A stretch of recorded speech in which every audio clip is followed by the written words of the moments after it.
Back, everybody, to the Podecito podcast. I am your host, 0469. Thank you for joining me as we journey episode by episode through our collective favorite show. Of course, I'm talking about the incomparable Las Vegas. We are on episode 2 of season 2.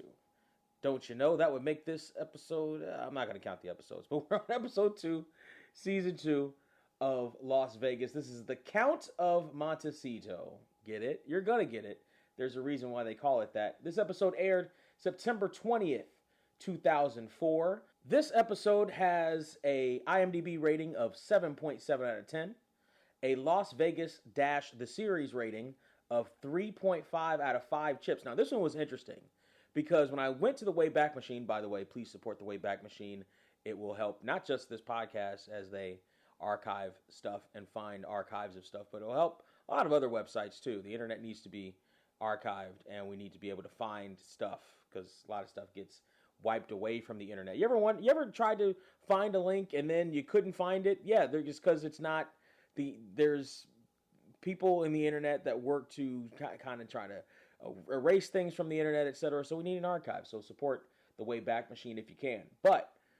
And I found some cool Las Vegas stuff via the Wayback Machine this last rabbit hole trip I went on, including a flash of the old NBC websites from different years that had stuff like, so the video function of them didn't work, so I couldn't get like clips from them, but it had like old links to like merchandise, which is really just Las Vegas t-shirts and DVD sales, as well as the looks of the old banners, as well as, and I was able to find it, but it doesn't work properly. I can't get it to work yet. The old Las Vegas Surveillance team game. So if you went on the old Las Vegas website, the old NBC for Las Vegas website, and they had a play section. You could play games. You could play video poker. The video poker still works. The blackjack still works through the Wayback Machine. But the surveillance game doesn't work because all the screens don't work. And you can't click anything. So the flash function on that surveillance game can't work, but it does exist. I was able to find it, and I would love to get it to work because I was never actually able to beat that game. Anyway, when I went to different years, because what the Wayback Machine does is it captures certain days on the internet. When I went to certain years, there was one portion of the Las Vegas the series site that rated this episode 4.5 out of 5. But when I checked the notes weren't correct. I.e. the songs that were used, they weren't correct. Like they were for last episode. And so I found another capture of it, and that capture had a 2 out of 5. And I'm like, that's way too low for this episode, I think.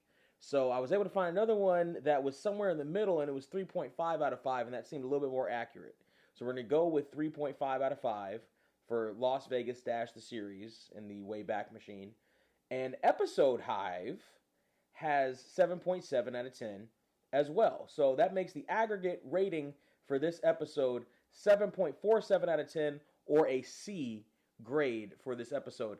I don't agree with that. Another episode where I don't agree with the aggregate rating.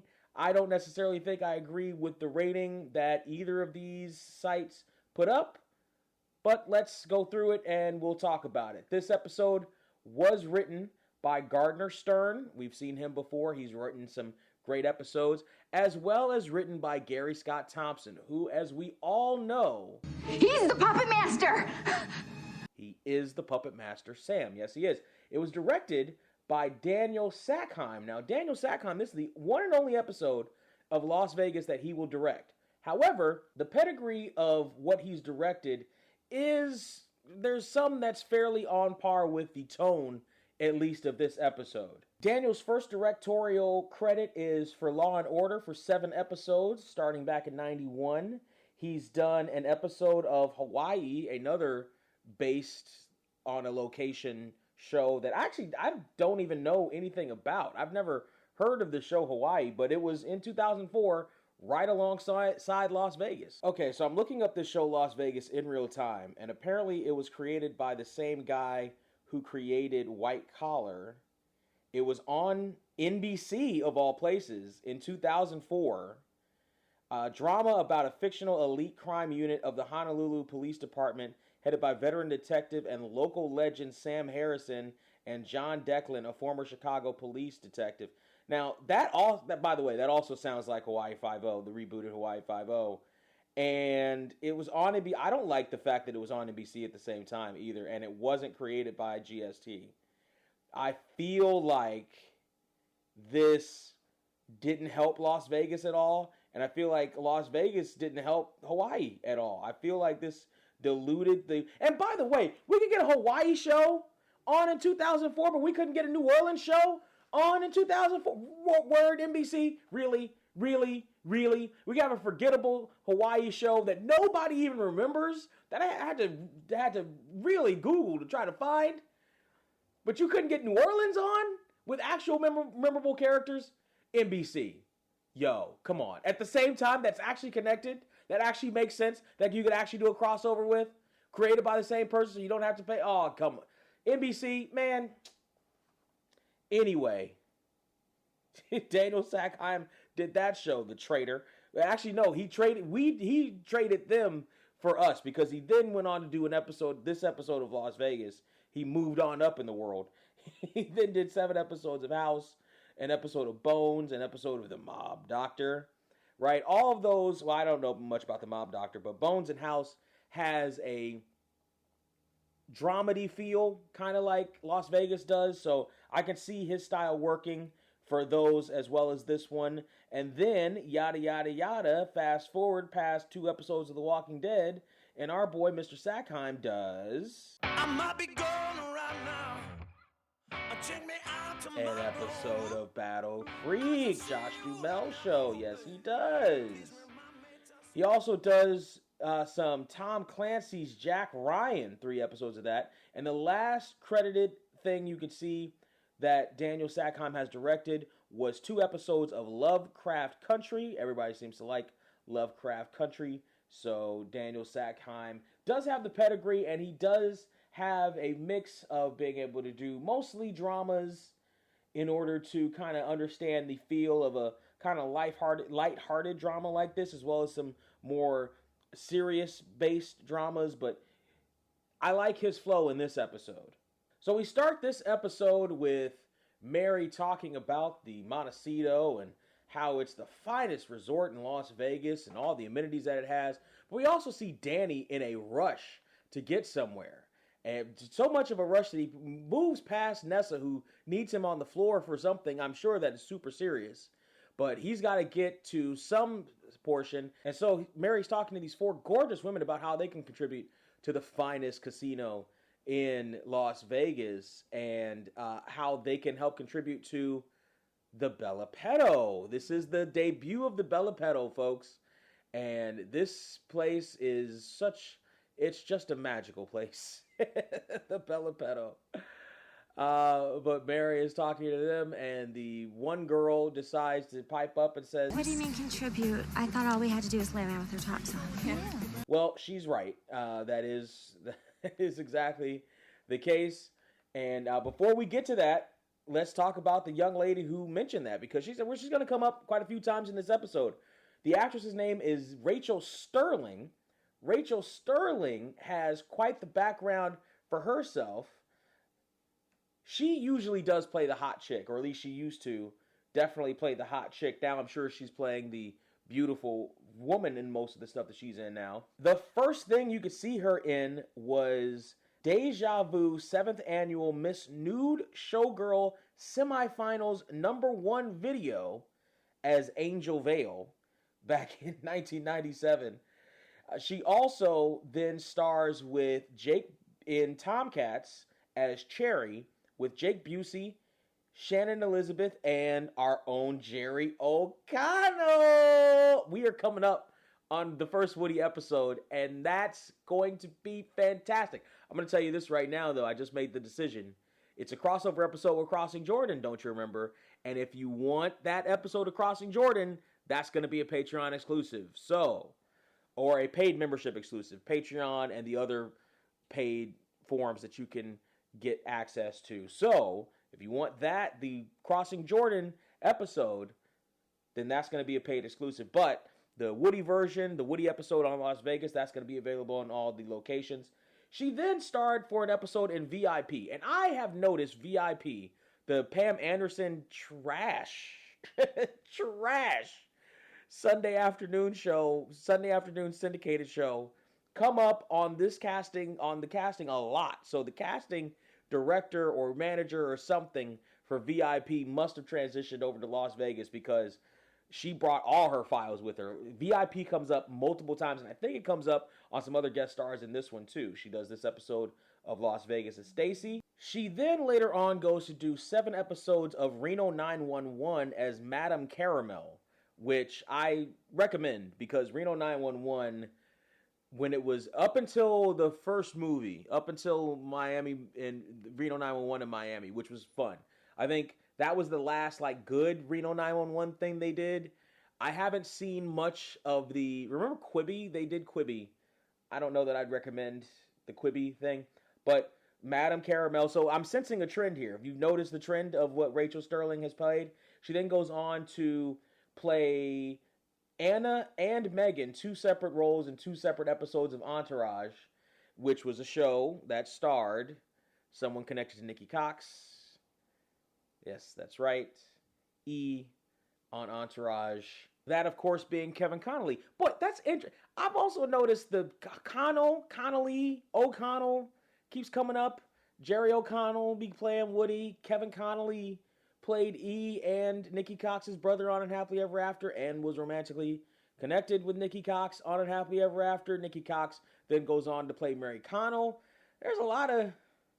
that's interesting. Anyway, just a little note. This is how I'm able to do a podcast like this. I just pick up on patterns and I just notice stuff and I'm like, that's interesting. That's interesting. And I see the connections that may or may not exist.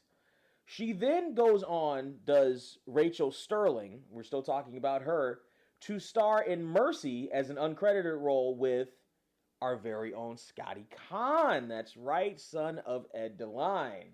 Don't you know? She then goes on to play Trish for 2 episodes in True Blood. She then goes on to play a stripper in an episode of The League. Again, I recommend The League. The League is friggin' hilarious.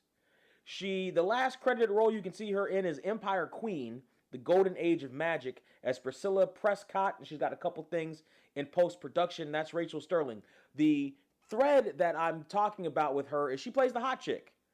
She plays the chick that's associated in some kind of way with sex or sexiness or sexuality, which is how she got to be the Madam. Her role in VIP was named Luscious, for crying out loud. She plays a hot chick, and she is a hot chick. And she's got a personality here. She's got a little sense of humor. I like that. Now, here's the other thing about Rachel Sterling. There's a couple other notes here. She was an original Pussycat doll. That's right, and we will be seeing the Pussycat dolls a little bit later in this season. Very shorter than you think, actually. We will be seeing the Pussycat dolls. And she is most notable for her work in a couple of different roles, some that I didn't necessarily list here, with her close friend, one that I did, though, Scotty Kahn. She is a friend of the DeLine family. Yes, she is. At least the real-life DeLine family is Rachel Sterling. So Rachel Sterling just asked, aren't we just supposed to lie around with our tops off? And that is correct. And Mary, going back to the same thing that we saw her in with the wet t-shirt contest, seems to be bothered by the concept of this kind of sexuality. I don't know if this is what they want to saddle her with because she's the good girl who's got the good girl ideals, who's the girl next door. But I've known some girls next door, and part of the reason why I particularly like the girls next door is because the girls next door, whether they tell you or not, the girls next door, let me tell you something about the girls next door. When you get them next door, what are we rating this podcast? I'm just going to leave it at that. The girls next door aren't exactly, yeah. Anyway, Mary is, though. She is a bit of a prude here, and she reluctantly tells the girls to... Alrighty then. Let him breathe.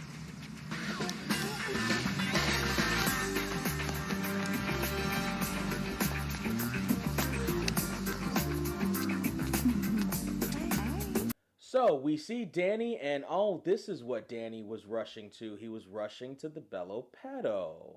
And as we see him come up, we do see Mary give her smile, and we see that smile in the opening credits, depending on which version of the show you're watching. I believe it shows up on the DVD for season 1, actually, as well as the, not streaming. I think streaming stuck pretty close to the broadcast version, but I think that's the opening shot, her smiling, her first smile to Danny. I think that's the opening shot that you see on the DVD for Nikki Cox's opening credit title card. But Mary's first line to Danny is, let me guess, security check. And yes it is. And you can see the girls, and Danny is checking out the girls. Now here's the thing. So when we're talking about the DVDs, because the DVDs, at least the first couple, I can't recall third or fourth season. I haven't bought those yet. Did I? No, I haven't bought those yet. I bought seasons 1 and 2. I'll buy seasons 3 or 4 for the show. But seasons 1 and 2, they advertise them as unedited, uncut, on this, on that, raw, sexy, sex action. You're paying $60 for the raw sweat, for the sexiness of Las Vegas. Oh, we're selling you Las Vegas and the sexiness of sexy, and the sexiest city and all the sexiest, sexy city sex. Great. But part of that was that they would occasionally throw on the illusion or the appearance of more naked women than you typically got on television, obviously, with television standards. What they didn't actually do, because they didn't, I think, and it was an imaginary line because it's DVDs, really, but I think it might have been in terms of shelf placement, you know what I mean, in a DVD shop, and some stores that may or may not carry it. I know Walmart used to have a big issue with censorship, so much so that they even crossed over into professional wrestling and censored toys. You remember though? Some of you professional wrestlers people aren't hip to professional wrestling. There's a short story where there was this wrestler, Al Snow, who used to carry a mannequin head with him to the ring, and his action figure was banned from Walmart because it came with a little mannequin head to mimic the mannequin head that he took to the ring with him. And they jumped to conclusions. Censorship of Walmart jumped to conclusions. So probably in order to get Las Vegas DVDs into like Walmarts and some sections of DVD sections, they didn't go full uncensored. So you'll see a shot here, if you're watching on the DVD, that I don't think is on broadcast, and I'm pretty sure isn't on streaming, of the girls sitting by the pool, including our intrepid, young, thought-provoking model there, that's supposed to show more of their boobage as they're here at Bella Pedo, the topless pool section of Las Vegas, of the Montecito. And the thing is, on the DVDs, if you actually notice and pay attention, they don't show nipple. And it's almost as if they edit out the nipple, or because it's not covered up. Like, it doesn't look like it's covered. It's almost as if they edited it out. Or if they covered it up while they were shooting it, they covered it up with like green screen or something so that they edit it out. There's no nipple. There's like no nipple. Like, it's not like it's small and you can't see it or whatever. Or you can see a glimpse of like an areola. There's no nipple. That's how they get away with it. Like, I feel they probably digitally removed nipple. And so you don't get to see it there as our girl is sitting there with another model. And Mary, then, we get a little bit of resolution. Not resolution, but we get a little bit more into the story of Mary and Danny and the last episode. Because if you remember, the last episode was pretty heavy with Danny dealing with PTSD. And Mary comes in with a sly, not joke, but half, kind of almost joke to kind of ease a bit of the tension, where she says, if we're married, you couldn't stare at the girls like that. And the uncomfortable smile comes across Danny's face. Let me guess, security check. Exactly. If we were married, you'd have to learn not to stare like that. And he kind of is in that moment. And we hear the exposition that they made the right decision. And Danny says, we? Mary Connell is quite emotionally mature. Mary Connell, of the floor staff, of the kids, we'll call than the kids, because Ed is like the parent of the show, right? The sort of family dynamic of the kids. Mary may be the most emotionally stable, maybe the most emotionally mature, because she put off marrying the love of her life. There has not been a moment on this show where I've seen Mary Connell in a scene with Danny McCoy where she didn't exude loving that boy. Not one. Not one. Didn't matter who he was with at the time. Didn't matter who he was. You know, he might have had a fling with Alana de la Garza. I just know. Listen, I understand. He might have been with Delinda for all of 3 episodes, but there's not one scene that they were together in, Nikki Cox and Josh Duhamel, that Nikki Cox did not just radiate love for Daniel Bartholomew McCoy. And in that moment, with all that love and having it right, it's in her fingertips, Danny was ready. Now, mind you, he wasn't actually ready. And above all, I'm pretty sure she knew that. And that's why she was able to make the decision. She had it, but she knew it wasn't right. She knew it would be tainted. She knew it wouldn't be real. And she gave it up. We didn't make the decision. She made the decision, but it was the right decision to make. And the look that she has at Danny, and she's even now still picking at him. But he still needs time to readjust. And that's correct. But he tells her to keep the ring. And when the whole adjustment period is over, she's not getting another one. That she's got that ring. That's her ring. They're still together. And so Danny adjusts and he gets back to sort of size or whatever. And Mary moves on from the subject about whose idea it was for Bella Petto, the topless pool. And Danny kind of takes a little credit for it. Marketing takes a little credit for it, and he does, and we see him move on. Now, keep that in mind. We see him move on. And remember what I said about last episode? Remember what I said about Have You Ever Seen the Rain and my qualms with that episode? We're coming back to that when we come a little bit further in this episode.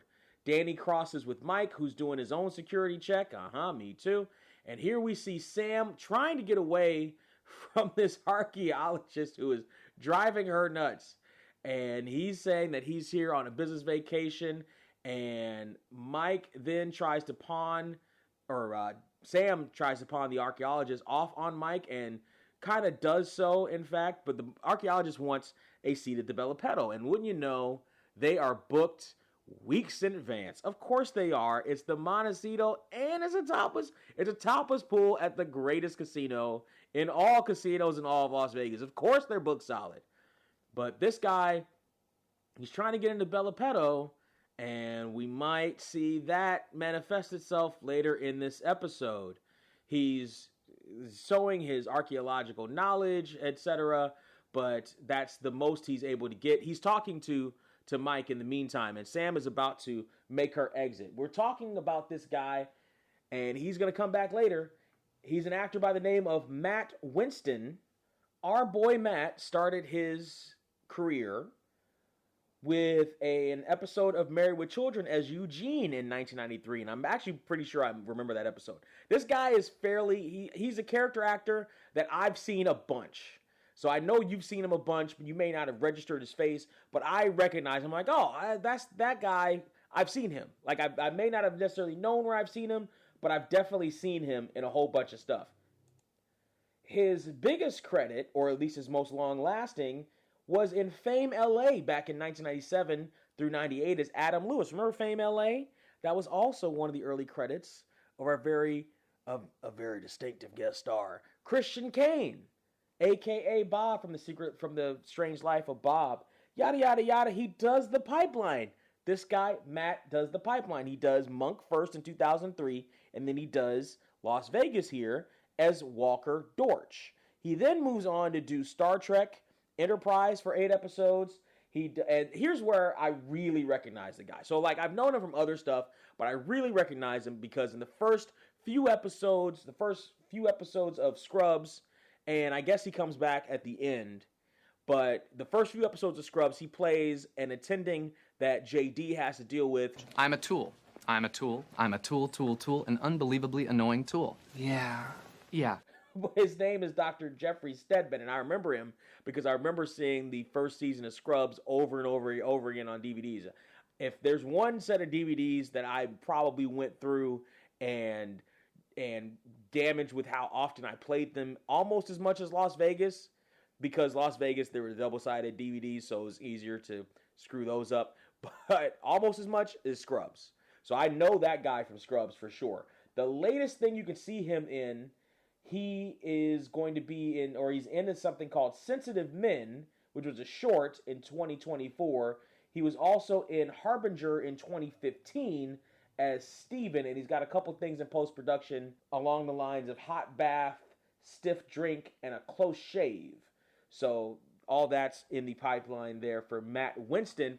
And his character acting, he's playing the same, in all the stuff I've seen him in, he's played the same type of, not nebbish, but semi-annoying, but probably has a point, but also definitely has an agenda type guy. And so we're going to see that agenda and what he's got in the pipeline right here. The intro is moving super fast. Sam has to move on because she's just got noted that somebody is playing up to $5,000 a hand. For those keeping track at home, $5,000 a hand in today's currency equals $8,075.94 per hand. That's a lot. That's a lot. So yes, Sam will be right there. She hears money calling, and that's her siren song. We whoosh through the casino into the play area, and we see Nessa being the pit boss, being the ice queen, as she spots our player who's playing quite well and quite a lot at the blackjack table. She hands off the reins to Sam to, because she's playing whale type. She's doing whale type behavior and at a regular table. So she's playing well. By the way, $5,000 a hand, or is she winning $5,000? She's playing $5,000 a hand. That table has a $5,000 limit? Okay. On the regular floor? I guess. I've seen it. Yeah, sure.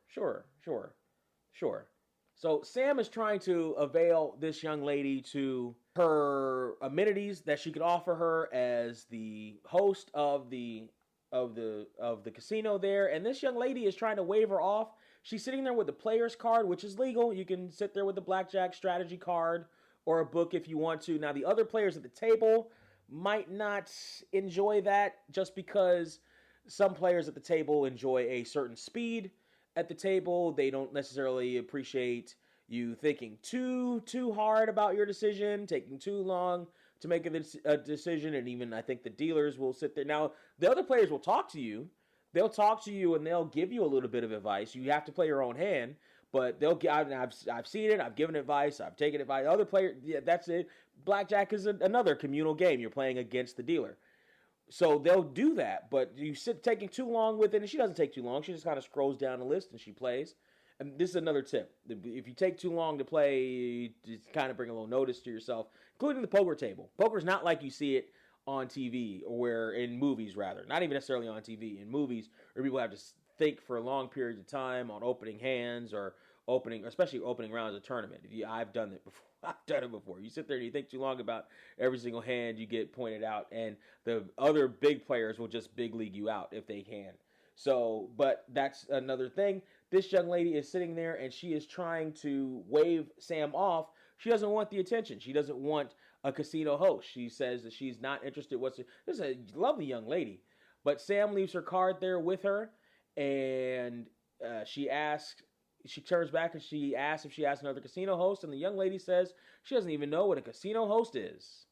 And that raises Sam's hackles a little bit. That doesn't necessarily seem right. Let's talk about this young lady since we're here. She's going to be another big part of the show.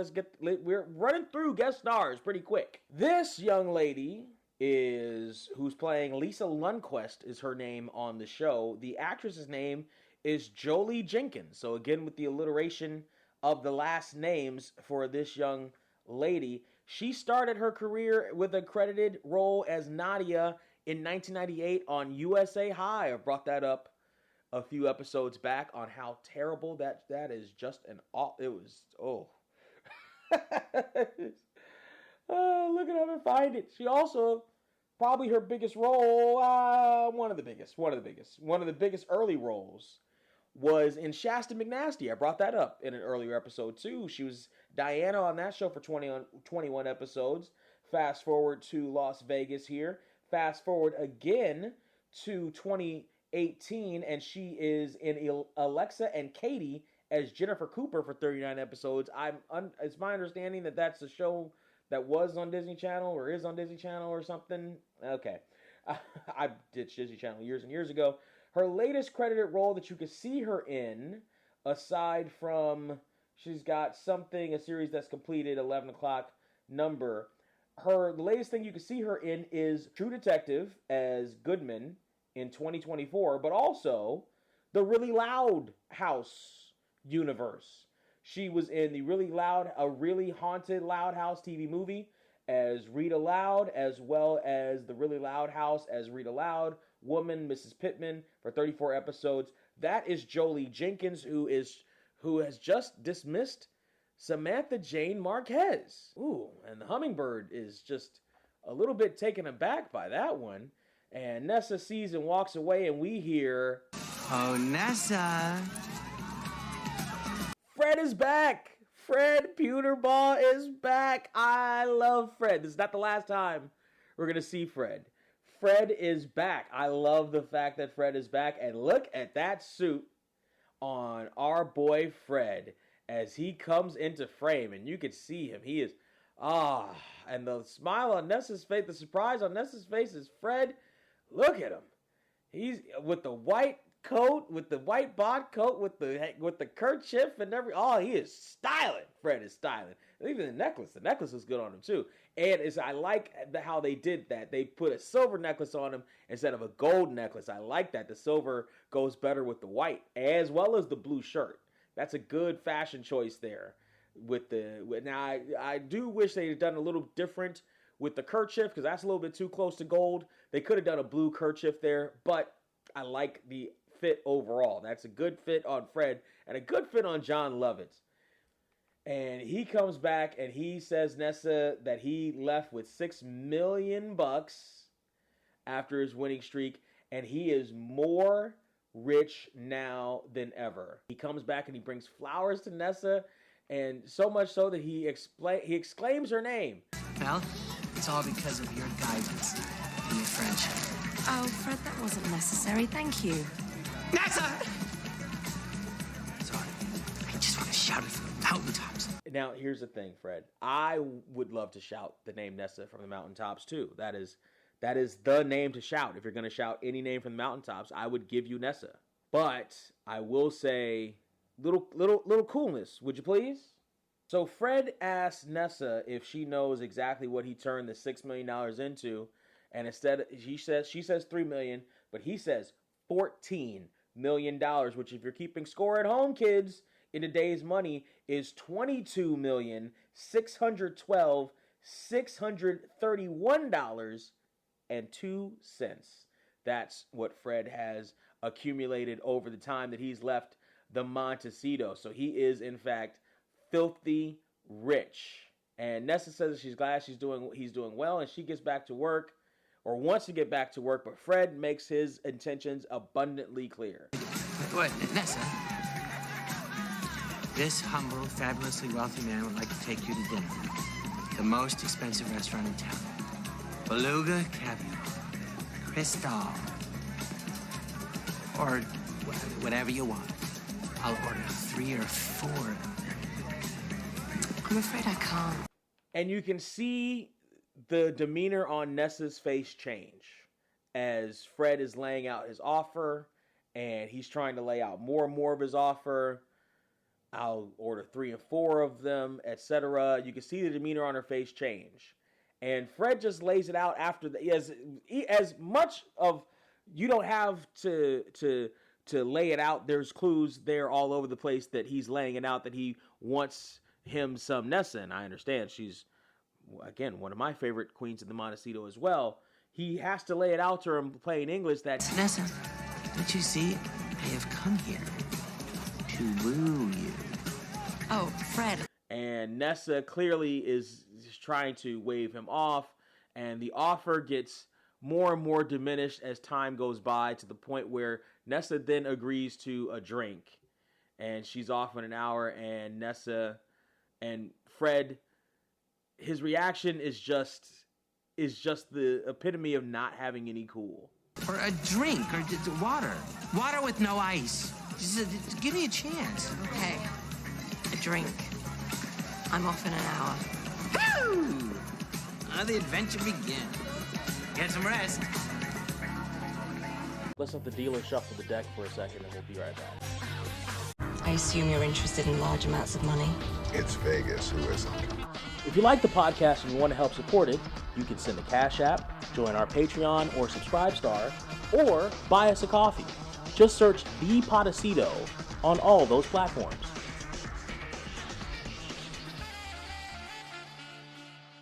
Rest, Fred.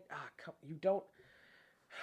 So here's, and this is going to be a running thing with Fred through this episode. Fred's going to be a big part of this episode, and I love it, and I love John Lovitz for this. And it's the source of the comedy, the fact that Fred has no couth or no smoothness to him in his pursuit of one of my favorite queens, Nessa.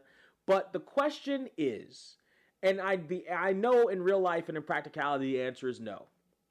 I know that is something that is very often dismissed by people who get money quick, or who have money, who become rich, or who are rich as adults.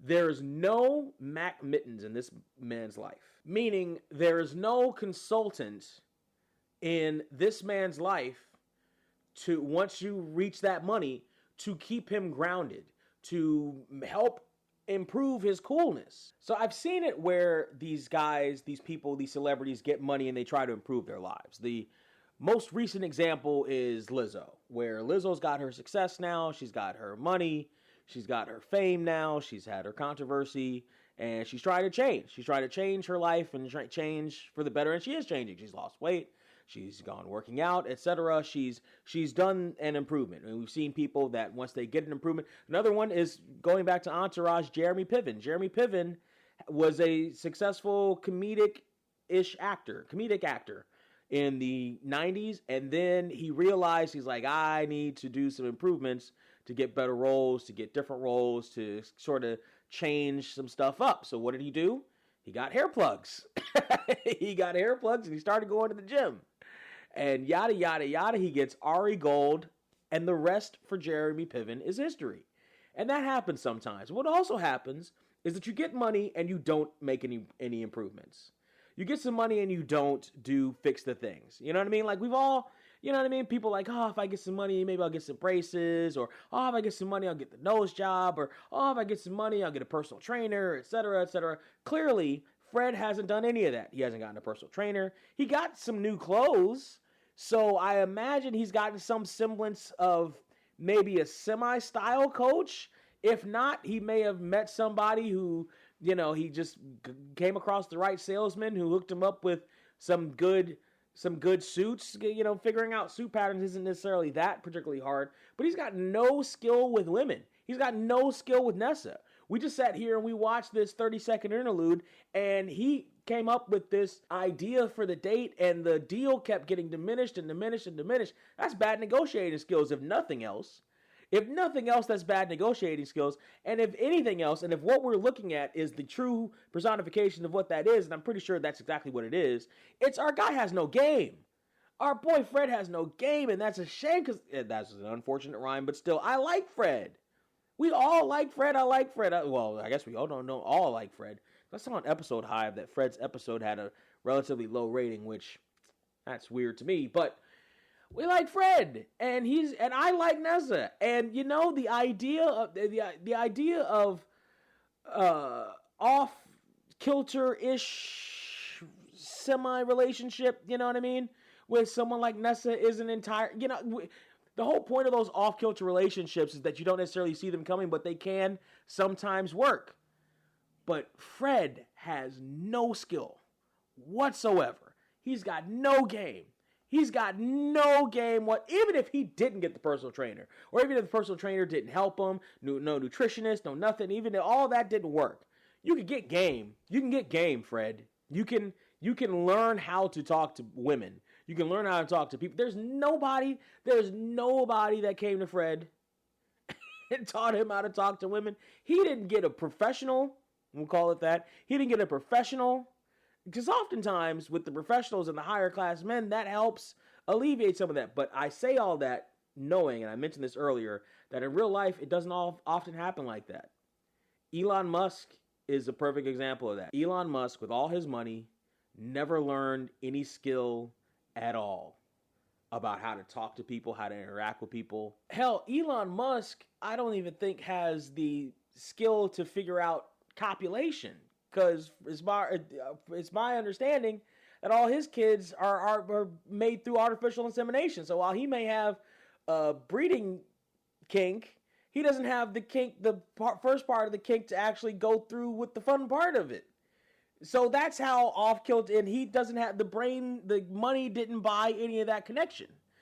Conversely, we see Mark Zuckerberg all of a sudden get his hair done, all of a sudden figure out how to looks max. And he, you know what I mean? His money brought him some semblance of, okay, you're starting to be a human now. You know what I mean? Some semblance of universality, even if it may be real, maybe, you know what I mean? You could dive deeper into it, but he's figured that out. And those are just two examples. There's another example. Jeff Bezos is another one of a guy with all the money in the world. And he's openly and actively getting played by a succubus. Okay. Kanye West, same thing. All right, sure. No game whatsoever. Just getting openly and in real time taken for a ride. Okay, sure. Fred isn't even that far along. He's even getting taken for a ride. He can't get taken for a ride because he's lucky enough to go after one of the most beautiful queens in the Montecito with some scruples. I'll say even Sam, but I don't mean even Sam, but I do mean even Sam. Even Sam wouldn't take advantage of Fred like that. That's just the lot of the people at the Montecito. But Fred is lucky that his affection is turned to Nessa, who has some scruples and won't take full advantage of him. But he's got no game, he's got no skill. And so he's got no chance. He thinks he does, and so we'll continue. As we continue, we've gone through a lot, and we haven't even hit the intro yet. We're going to hit it right now. It's the best intro in the business. And if you are on a streaming service, if you're watching Las Vegas on any of the streaming services and your streaming service asks you, hey, you want to skip the intro? You did hit the little button, just skip this, just skip intro button, just skip intro button. You could skip that streaming service, because why would you skip the greatest intro in the history of the business? It's the intro to Las Vegas. So as we move past the greatest intro in the business, and we see with Nessa's new title card, which, by the way, great, because her hair looks so much better here than it did in the last season with that giant perm. Anyway, we see Lisa Lundquist at the tables, and she is winning. She's got Sam's card right next to her, and she is winning. And we whoosh back up to Surveillance, where we have Ed and Danny and Sam talking over the Lisa Lundquist issue. And Lisa Lundquist is so far up $90,000 for those of you keeping score at home. In today's money, that $90,000 translates to $145,366.91 that our dear Lisa is availed herself of at the Montecito. So our trio is at the cameras trying to figure out the whole situation. Danny overlooks his shoulder and he sees Mike slapping hands and saying hi to Leo. And Danny just does not like Leo. And Nessa and Sam says, Danny finds Leo aesthetically threatening. Our boy Leo. He's part of the surveillance crew now, Danny. You got to get used to it. He's a cast member now. He is on the team. But Danny somehow thinks he's a douchebag. And it's just interesting to try to find out why. And here's a funny little thing here. I just think the guy's a douchebag. Hey, what's your language? Who's a douchebag? Nobody, nothing. That's a good little line here. And so they're trying to figure out the situation with Lisa Lundquist, and Mike is trying to figure out why they're tripping on her winning $90,000, because people win money all the time. He says he's seen people win $900,000, and Ed and Danny kind of joke about how Mike just doesn't seem to get it and get what they do here, which is fair. It's fair. So I think what Mike thinks is the altruistic version of what surveillance really kind of does for casinos. And that is, so yes, people win, they do $1 million giveaways, etc. But you have to understand, casinos are built for you to lose. They are built for you to lose, right? That's how they're designed. Now, that doesn't always work. Sometimes you walk away with something, sometimes you walk away with nothing, but that's the point. The point is that's the point. That's why the odds are the way they are. That's why, although now with the changed odds, that's just cheap. That's just nickel and diamond. That's just slicing you to death. But that's why the odds are the way they are. That's why they have the tables where they are. That's the whole place. That's why it's designed that way. The oxygen, the lights, the no clocks, the quote-unquote free booze that you maybe sometimes get, because it seems like every casino I've been in seems to have just the not nearly enough waitresses to actually give you the free booze in a timely manner at the casino. That's why this all designed there. It's really for you to lose. So yes, while some people do win at the casino, and while some people do win big at the casino, and while he's at the valet, might think that that's a good thing because the people are more friendly and they give you more tips. In surveillance, in security, he's more on the side of keeping more money for the casino than he is keeping more money for himself. And so while also our girl is possibly and probably cheating, they can see the signs that Lisa Lundquist might be getting an unfair tip on the advantage, but Mike doesn't see that just yet. But I will say this, Mike in this episode does have some insight that other people in this episode don't, who have been in security longer, and we'll get to that when we get to that. We then go to the Venetian, and there's a gondolier singing in the Venetian, and this is technically, I guess, our first musical cue, as the gondolier is singing "O Sole Mio." That's on all versions. It's his version of "O Sole Mio." It's not copywritten or anything like that. So as we see this, we see Fred's. This is what I was talking about. Fred's complete lack of game. Nessa's champagne glass is already full, and he's trying to retip her champagne. Fred, stop it. Let the moment take its course. Let the girl drink what's already in her glass. It's like, have you ever been to a diner that's like completely empty, and the waitress comes by with the water pitcher, and you barely had a couple of sips of water, but she wants to fill it up again? Like, and by the way, she was probably told to go out there and refill your water glass by her manager, who just didn't like her standing around because she didn't have anything to do. But calm down. Calm down, Fred. Calm down, excited, as Patrice O'Neal once said. Like, chill. There's a level of chill that I for the life of me, can't understand how Fred never accumulated in the time that he's left the Montecito at all. He's been in meetings. Has he not been around other rich people? Has he not seen the aloofness of other rich people? Not even aloofness, because there are rich people with some drive, but the casualness, you know what I mean? They have a sense of urgency when they need a sense of urgency, but they're not, the lack of desperation. And Fred is exuding desperation here in this scene, as Nessa, again, already has a full glass of champagne, and he's saying that he really didn't need to go through the trouble. Nessa, it's a gondola ride at the Venetian. It ain't that much trouble. It ain't that much trouble. But he did do that, and he said, Nothing is too much for my Nessa. Fred, I'm not your Nessa. and I'm not sure I ever will be. And yeah. And then Fred comes off and says, Oh, I just remembered. I talked to my accountant this morning. Turns out I have $16 million. You know, if you lay that end to end. Look, that is a very John Lovitz thing to say. That's a very John Lovitz type gimmick to try to lay out. Once again, by the way, for those keeping score at home, if Fred's telling the truth or not, that's $16 million.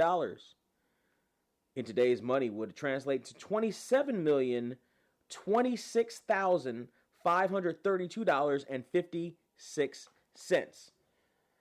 That's how much Fred is talking about having, and again, he's leading with his money. And oh boy, you want to talk about levels of the game, Fred? You are 6 degrees of simping right now. And I know it's Nessa. I know it is. I know it's 2004 Marsha Thomason, and just every part of it. It's just delicious, just scrumptiddlyumptious. But can't be doing that, Fred. You cannot lead with your money. You should not. I mean, you can. Obviously, you are. You shouldn't lead with your money. You should not lead with your money, especially with somebody like Nessa. Somebody who works around money like that on a regular basis, you shouldn't lead with money. The last time we saw her in any kind of relationship, it was a guy who's living off of tips and living in the Montecito. You shouldn't do that. You shouldn't do that, Fred. I talked about if you had a less scrupulous woman than you would find working at the Montecito. That $16 million that you claim you have would be less than $16 by the time she was finished with you. And you shouldn't leave with that anyway, because that's not what you want. If you want, here's the other thing. What part of what attracted you to Nessa in that moment where she was teaching you how to play blackjack, where she was leading you back, where she was being nice, where she was leading you back to the world of the living, where she was showing you more stuff to make you happy, where you were kind of in this zone. What part of that do you think is the money? That's none of it, Fred. That's none of it. It's who Nessa is. So to match that, Fred and other fellows who may be listening to this, you should match with who you are. Wow. What a concept. So our boy Fred is unfortunately about to be let down as she says that nothing's going to change. She's not attracted to our boy Fred, and she just lays it out and she says, But it's not going to happen, Fred.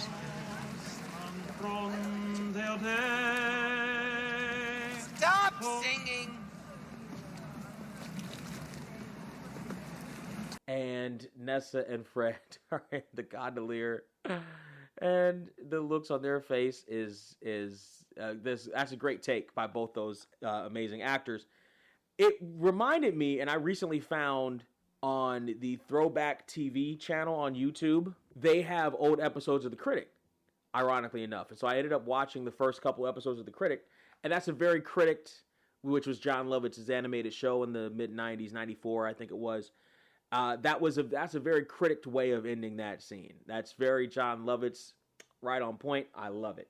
So we go back into surveillance, and we're figuring out Lisa Lundquist, and everything seems to track. She's a Nevada native. She was born on... Well, that's interesting. Her driver's license... I just happened to freeze frame it on this. Apparently, her driver's license expires in 2005 on June 189th. Expires 06/189/2005. Apparently is when her... Because you're not supposed to be paying attention. You're not supposed to be paying that close attention to her driver's license. You're just supposed to be watching the show. It's supposed to be a quick thing. You're not supposed to see it, so it doesn't matter if it's not correct. It kind of makes me want to sit and see if there's any other things that are missing. Let's see. All right, so I didn't notice anything else on the driver's license other than the address that they give is on a strip of Sahara Drive in Vegas that seems to be car dealerships mostly, so it's not really a house. It's just a strip there. And Danny tells Mike that they went through and they found some stuff with Lisa Lundquist's bank account. She's never had too much money in her bank record, or she went through the bank records to try to figure out where she got the money from. And Mike asks, The only problem is I checked her bank records. Aren't there some privacy laws we gotta roll with? No? Yeah, no. And again, the way Mike is looked at by Danny. So clearly, the Montecito, in order to be the best surveillance team on the strip, has to, bend a few laws. You know what I mean? As I'm saying, you know what I'm saying? Gotta do some digging. Gotta find out. Which I understand. They got people trying to set off bombs in the Montecito. You know what I mean? So okay, maybe you can make an argument. You could maybe make an argument. But apparently she has never had more than $576 in her account. In today's money, that means Lisa has never had more than $972.96 in her account at one time. And so the question is, where does she get $25,000 to buy chips? Which translates it in today's money is, where does she get $42,228.96 to buy chips? They can't figure it out. Danny suggests that there's somebody else who is counting for her and trying to buy her into, front her the money, and they send her into play. And apparently yesterday she was there too, and she won $65,000 yesterday. Which means that yesterday our Lisa Lindquist won $109,795.29 in a day's money. That's a lot. That's quite a bit of money. For those 2 days, Lisa Lindquist has so far walked away with $255,162.20 of the Montecito's money in today's money. In 2004 money, she walked away with $155,000.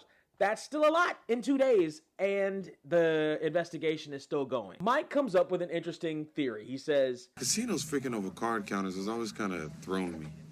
Thrown you how? Just on the whole philosophical fairness level. If someone learns how to play blackjack really well, we toss them. It's like a country club not allowing a scratch player on the golf course. Mitch, one difference, my ethics-minded friend. Scratch golfers don't put golf courses out of business, all right? We let one of these card counters play, we gotta let them all play. And then all the people who suddenly learn how to count. Now, the next thing you know, we're out of business and the card counters are building 5,000-room hotels. So here's the problem with Danny's portion of this ethics question in terms of card counting. Isn't that just capitalism?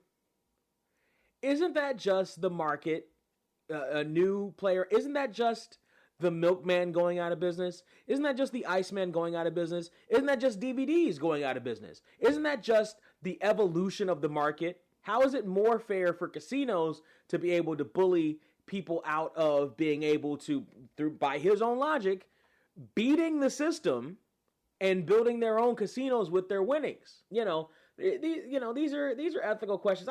I'm kind of on Mike's side on this. I kind of always have been with the card counting. Like, if you learn how to count, why should that be? It's clearly not illegal. The courts have said it's not illegal because you learn how to play the game. Why should you be punished for the fact that you actually know how to play the game? For the fact that you are actually playing the game in a way that benefits you? Why should it's not a cheat code. If you learn this, if we're talking about video games, it's not a cheat code. You learn how to play the game and you learn the patterns of the game. How is that different? We've seen that in other. It's not just casinos. There's a documentary about, I think it's called The Perfect Bid is the name of the documentary, about this guy who has watched The Price is Right for a long time and knew the products, et cetera, and he won. And he won to the point where at the end of the Showcase Showdown, the big end of the show, he got the bid to the dollar. And it freaked everybody out. They thought he cheated. They stopped production on the episode. They're like, he's cheated. He clearly cheated. No, he just figured out the pattern. He just figured out the pattern. He just figured out the game. That's it. He just figured out the game. Watch that documentary. That's a great documentary. And there was another one in game shows where this guy did the same thing on that old show, Press Your Luck. He figured out the pattern. He didn't cheat. He just figured out the pattern. Duh. It's not a secret. There's a lot of stuff. I get you a whole thing about how there's a lot of stuff in life that's not a secret. And if you just look at the patterns, you can figure it out. It's not a secret. It's out in the open. But anyway, I'm with Mike on this one. The guys walk down the hall. And by the way, this is a new version of their hall. This hall looks better. Now we're getting into that portion of season 2 where The hall looks better. Everything in the casino looks better. They've built their casino out completely. And you see Leo there talking about how he got rid of a homeless guy, and Danny is super. Watch this exchange. Hey, Danny, took care of that homeless guy at the west entrance. Super.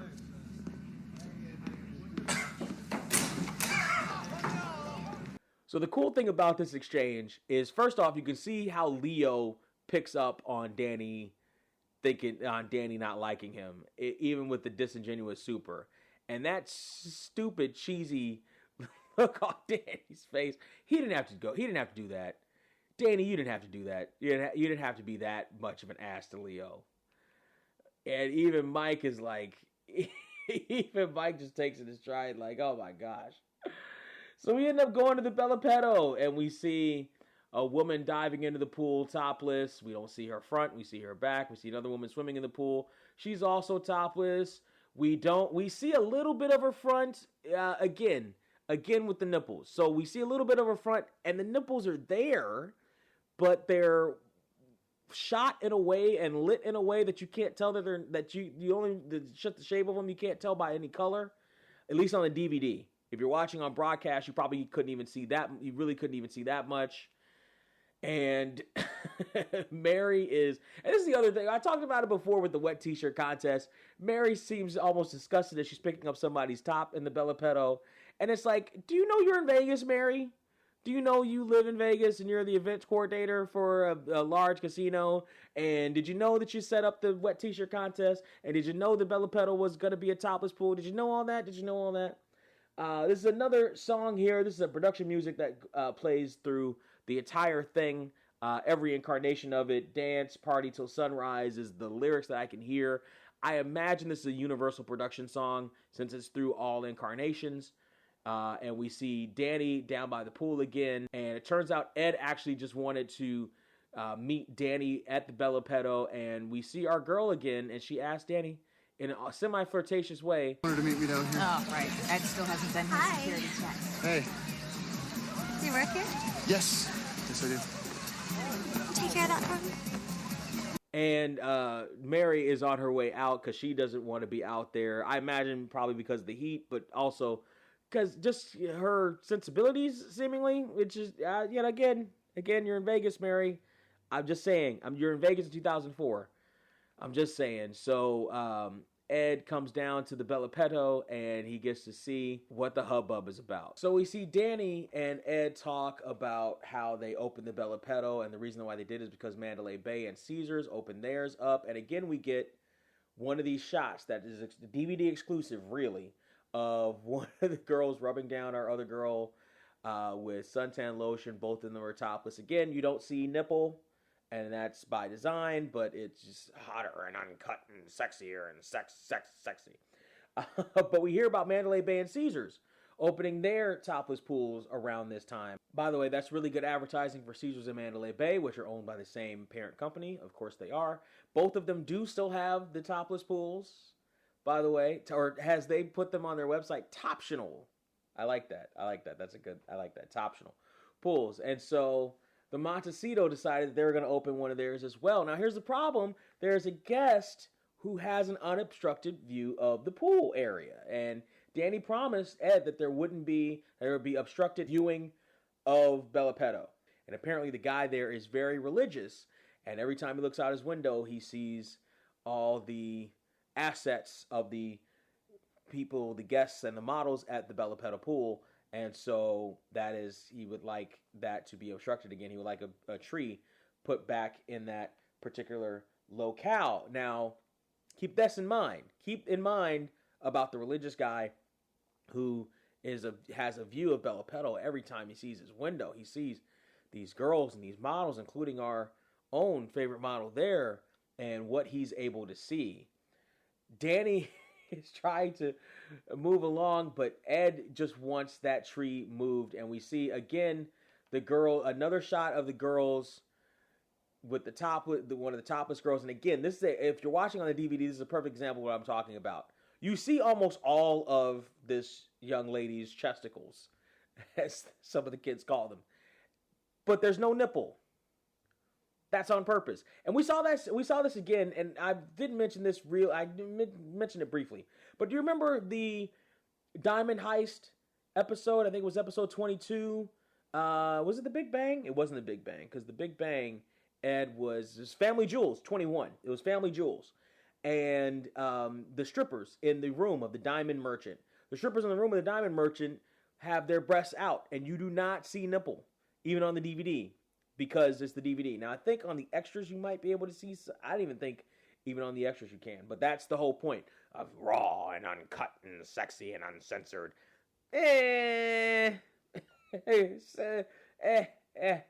So Ed is looking through, and he sees our boy Fred sitting at the Bella Petto with a drink in his hand, looking absolutely miserable as the music changes. Again, it's another, I think, production song where they're talking about party time. And Fred and Ed have a little discussion, and Fred tells Ed all about where he is at the moment in terms of him being richer and money can't buy him happiness. What about your girlfriend? You know, the one we reunited you with? Dump me. Second time for those of you keeping score at home. Sorry. Yeah. In that, Fred, you can kind of hear the impetus of this episode's...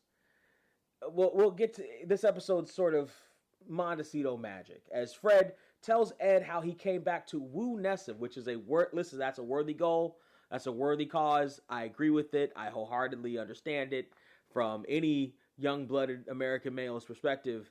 And Ed tries to tell Fred how to find his happiness, which is a good general practice. What I think you should do is just to think back to when you were the very, very happiest. I mean, where you were, what you were doing, who you were with. Oh, and make it happen again. Bingo. You'd help me do that? Yeah, sure. And Ed is already losing patience with talking to Fred here. I think he really just wanted to say hi to him and sort of move on. Or at the very least, when he sat with him, he didn't know it would take the turn in that Fred was going to go down the depression path again. He was going to talk about how he wanted Nessa, but she turned him down, talk about his ex-girlfriend who turned him down. I don't think Ed figured that when he decided to have that conversation. But in talking about that, they kind of you can kind of hear the impetus of Fred trying to figure out what exactly is going to make him happy. You see, he thinks it's going to be Fido Franks, but it's not going to be Fido Franks. And you can see James Scott. You can see Ed trying to basically escape Fred. I'll get a hold of this Fido Frank, and I'll set something up for you, okay? They're out of business. Well, then you find somebody like Fido Frank. I got to run, Fred. So Fred says he will think of something and let Ed know, and that spark of finding something that makes you happy or that made you happy and doing it again revigorates Fred in a couple of different ways. Ooh, feeling better already.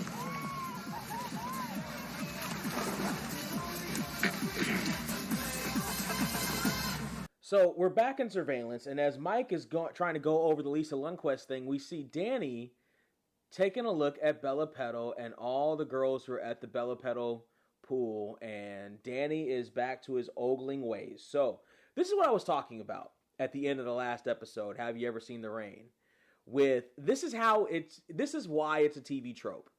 This is why War is Hell is a TV trope. Danny went to war, he came back, and he came back the second time not just completely disheveled and all just completely a wreck, and he can't really function in the real world. He hasn't got sleep. No one's there to watch his back. He's so psychologically tortured by war. Fast forward 7 days later, and he's back to his old Danny ways. Almost 100%. The only segment of this episode so far where he wasn't back to his old Danny ways was the first interaction with Mary about the ring. And now he's back to just happy-go-lucky, 20-something, horned up, sexiest man in all Sexyville, Danny McCoy. and he's looking at the women at the Bella Pedo, is distracting him from his job, and it just poof, magically went away like every other very special episode on every other sitcom. Now, I love sitcoms. I'm a sitcom guy, but this right here is why I could not give Have You Seen the Rain a better grade. This right here.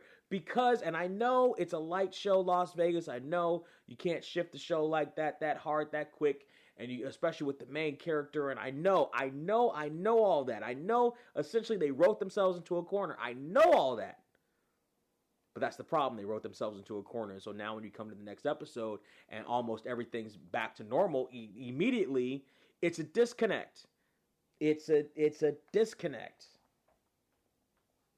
So Danny's back to his ogling girl self, and Ed comes in, and Danny takes credit for Mike analyzing the situation with Lisa Lundquist. She gets to the table when there's high value cards on, and Ed says that there's obviously somebody signaling her on when to come to the table. So they rewound it, and they found another guy who sits at the table before her every single time. And it leaves a couple minutes before Lisa comes onto the table.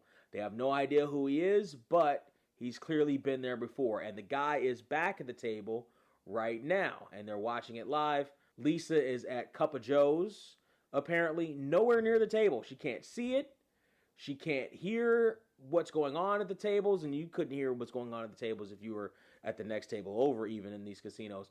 But there's obviously something going on there, and so Mike and Danny go down and try to figure out on the floor in real time what's actually happening. Why don't you take a little break? Yeah, that's a good idea. You go stretch the legs, wash the face, refocus. There you go. Is your ride missing something? You know, I can do a few things under this hood. Well, Give this baby a boost. Do not. All I'm go saying there. is, Mike. How about a top-to-bottom detail at great prices? Can you actually do that? Yeah, I can do it. Okay. If you're in the LA area, the place to go is Ease Clean Fast Car Wash. Let Eric take care of your car like it was his own. Welcome to the family. Schedule an appointment now by going to tinyurl.com/ecleanfast. That's tinyurl.com/ecleanfast. Or text 323-399-3674. That's 323-399-3674. As they do, Mike's got a signal detector, and he's given one to Sam to go into Cup of Joe's to try to figure out exactly what Lisa's signal is. And she goes into Cup of Joe's, and Sam is very good here because she makes it seem casual. She goes in seemingly for a latte, and she turns around and she sees Lisa. And Lisa sees Sam and she's obviously going to get ready to wave off the pitch and wave off Sam trying to buy her the cup of coffee or the latte there, Cup of Joe's. But Sam very, very sneakily has the radar detector, the signal detector under the table, and she says, That's not necessary. Oh, please. It's just my job to reward our more serious players and make sure that your stay is as enjoyable as possible. Wow. Guess we could start by changing this music, huh? Sam's gotten really, really starky over these last couple episodes. I like it. I like a little bit of edge on my Sam Marquez. I gotta disagree with her on the music, though. This is a musical cue. This is a true musical cue here, because if you're watching on the original version of this episode of Las Vegas, hey, Surreal, do you have the original version? No, I don't have the original version. But if you have the original version of this show, this episode, then you're going to be hearing a song called Horse with No Name by America. You know this song. Been in the den on a hunt with no name, out in the rain. Right? Which is fine. It's not the worst song I've ever heard.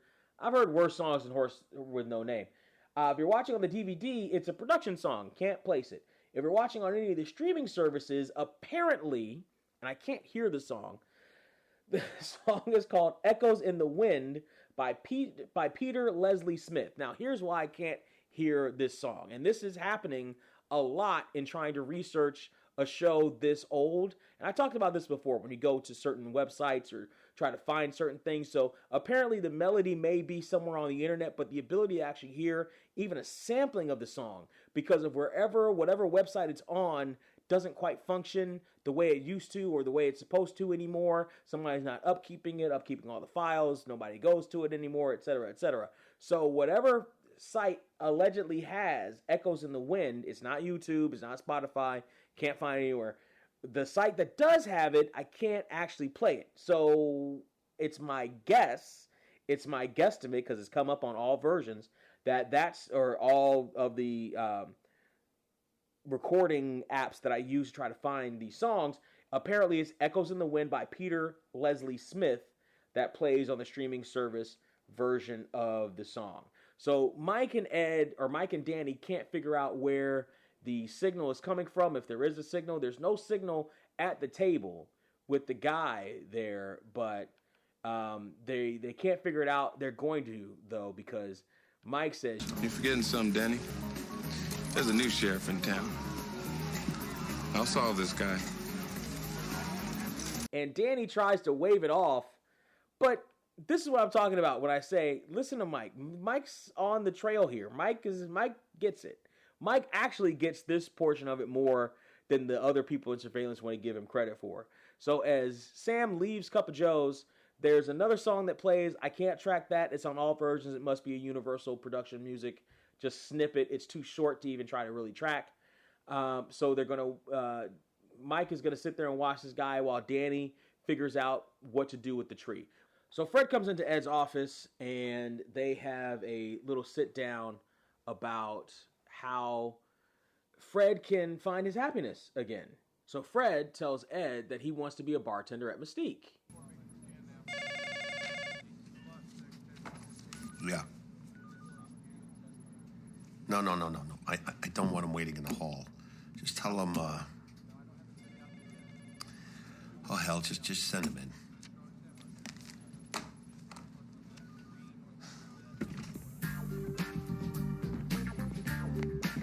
Ed. Fred. Well, I did what you said. I thought of something like the Final Frank's job that would make me happy again. Oh, that's great. Yeah, but you don't know the really great part. Give me a hit. Okay, it has something to do with here at the hotel. You got me. I want to be a bartender at Mystique.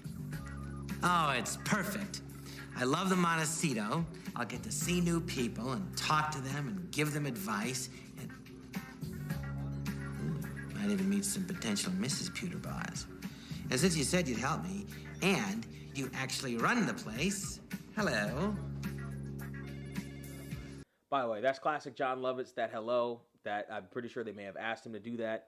And that is a good remedy here. He gets to work at Mystique. They don't have to pay him because he's got $16 million. He doesn't have to get paid. He'll work there for free. And then we fast forward to Ed trying to sell the idea to Delinda in Mystique. And Delinda, she's looking great in this scene. I like that skirt. I like the cut of the skirt. The shirt looks fantastic. She looks great. She's glowing in the lights. She looks great in this scene, actually. Production music plays as she's trying to set up for the night for Mystique. They're fixing lights, and etc. there. Delinda doesn't want to bring Fred on because he'll be taking a spot. He'll be taking away tips, which he doesn't have to take away tips. Like they could have it where if whatever tips Fred gets, he puts in a pool for all the other bartenders there. So the bartenders that get their tips as well as Fred's tips for the night, depending on how good Fred is. So Ed tries to sell Delinda on the concept, and she asks, just let him mix a couple of cocktails, and I can send him home happy. Does he have any bartending experience? Yeah. Did you see that? Did you see Ed shake his head while he said yes? He shook his head no while saying yes, which in TV terms is a clear sign that somebody's lying. I think that's usually only on TV. I don't think anybody actually does that in real life. But Delinda says, okay, have him come talk to me, and she walks away. And her walk away in that skirt, especially in that skirt, I've complimented Delinda's walk away in the tail end, no pun intended, the tail end of season 1 a couple of times, including the first Fred episode. Her walkaway looked good in that episode, and it's looking great here in that skirt. She's fantastic. Oh, I get it. And Ed notices it too, and he points it out to her, and she just looks at him like, Daddy. And he just waves it off like, all right, fine. Walk away with the win of Fred getting the job. So we go to the table, and we see our boy sitting there, the card counter sitting there, and Mike is watching him like a hawk from the floor. Not conspicuous at all. Nobody's pointed out how conspicuous this guy Mike is watching this guy. And so Danny tells Mike a little bit about how the archaeologist, he went to go move the tree, and he found some pottery underneath there, and apparently it's a state law, at least it was at the time, I'm not sure if it is now, where if you find something like that, you have to call somebody in to see if it's archaeologically significant, and if it is, then they do the historical gimmick or whatever, or pay whatever they got to pay. But because of the historical significance of something like that, they have to bring somebody in to take a look at it. But so that's what was found when Danny was trying to move the tree over to the Bellapetto. Mike talks about how he met our boy, Mr. Dortch, the archaeologist. And then Mike says, You want me to take a look at this? Don't tell me you know about this stuff, too. I'm a bit of an armchair archaeologist, yes. Knock yourself out. Want me to take a look at it? Tell me you know about this stuff, too. I'm a bit of an armchair archaeologist, yes. Again, they have the geek guy know a little bit about everything. And I get how that can stretch. I know a little bit about a lot of stuff. Like, I get that. I understand that concept. But everything? I don't know about anything about archaeology. About everything? But of course he is, because he's Mike. He's the coolest guy in Vegas. The coolest guy in Vegas. Mike continues to check the guy out as he then walks away from the table. And here comes our girl Lisa, and she comes out, and we hear a song called Escape, the Pina Coladas song by Rupert Holmes. And that's interesting. And you hear that on all versions, too, which is interesting enough. So Mike then follows the card counter guy out of the casino, and Lisa comes to the table, and she lays down $10,000 to play with. Boy, oh boy. Nessa okays it, and we go on, and they go ahead and play. Now, that $10,000 in today's money equals $16,891.58 is what Lisa Lundquist laid down on the table right now. And we see Mike go through the strip of Las Vegas as our former counter is also walking the strip. Now, here's one thing I am noticing. He's just walking with his jacket in his hand. Mike is walking with his jacket in his hand. Must have been a scorcher of a day when they went ahead and shot this scene. Lisa walks away from the table with money in her hand. Doesn't seem to notice Sam sitting right there. The one employee who's been bugging her at least twice in the last couple days so far. So as Lisa leaves, we see that Nessa says that Lisa just won $50,000 sitting at the table. In today's money, that equals $80,759.40. The running tally over the last couple of days is that Lisa has won $205,000 in yesterday's money. That equals to $344,953.98 in just a couple of days' time. So as Lisa leaves the casino onto the catwalk that's going into the MGM Grand, we see Sam come out. It must have been a scorcher. So Sam took her shirt off. She can't even hold on to the handrail. It's so hot. It must have been a scorcher when they shot this one. So our guy is walking away.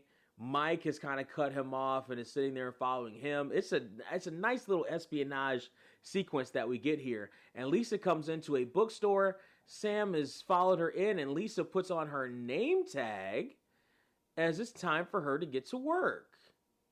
By the way, Lisa didn't even go into the.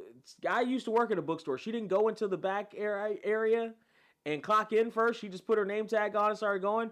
In 2004, you had to clock in first. That's when I worked in the bookstore. I worked in the bookstore in 2004. Clock in. You got to clock in. She didn't clock in first. You got to clock in.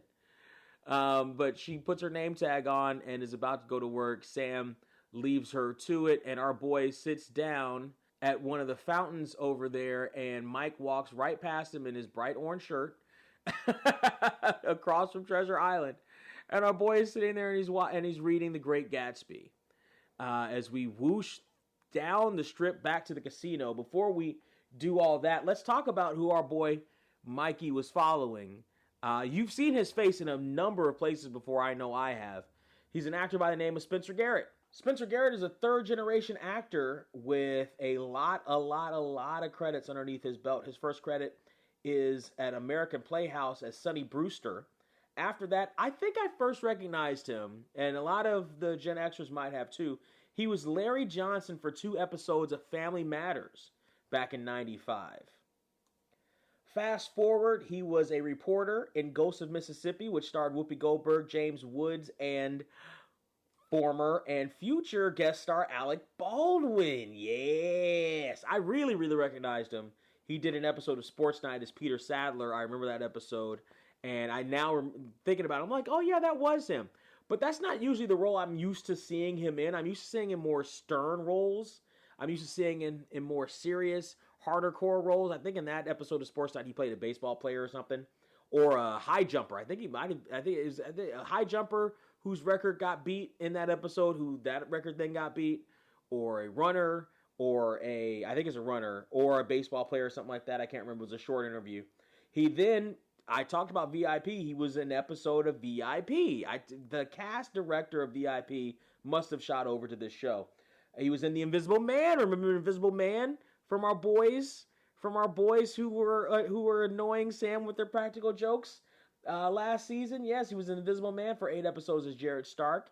He was in Crossing Jordan, another show in the Las Vegas universe, as Paramax Industries official in 2003, and he's good at playing officials. He's good at playing stern, hardcore. He doesn't seem jovial to me. You know what I mean? And all the stuff I've seen him in, he doesn't seem quite jovial, which is why I'm going to have to go back and relook at the Family Matters episode, because I swear he doesn't seem to play that kind of guy.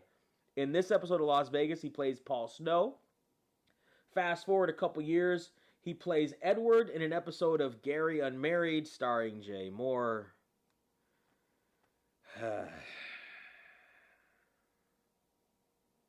We will get to Jay Moore. We will get to Jay Moore. Where I really recognize him from, because I've seen this episode over and over again because it's one of my big rewatch shows, is Leverage. He plays Mark Vector, a former hockey player in Leverage with a temper, and that suits him. To me, his temperament doesn't seem like a cool, calm, collected guy. It seems like a guy who would have a temper. And he does, and in that episode of Leverage, he does have that. Yada, yada, yada. He does a couple other things, and then... Oh, did I trigger it again? I've got to play this out, don't I? All right. Yada, yada, yada. He does a couple other things, include... Sure. We got to go through this thing. So... He's uncredited as a newsreel announcer in Captain America, yada, yada, yada. He does a couple other things, including Hawaii Five-0, the Scotty Cobb version. Yes, he does. He's in an episode of that, don't you know? He also guest starred in a thing called King and Maxwell for an episode as George Clark, and that starred Rebecca Romaine, who, as many of you know, is the former wife, or is the current wife, I guess. She married him after her last one, of our own Jerry O'Connell. So there's a connection there. He then, right after that, plays the Man in Black in something called Extraction, which starred Danny Glover and former guest star Sean Astin. Man, he just loves working. He just loves working with with people connected to Las Vegas in some way, shape, or form. Fast forward to him playing Myron Stipple in 2 episodes of Blood and Oil, which starred Don Johnson, who originally was supposed to be Big Ed DeLine. Man, the connections keep on going.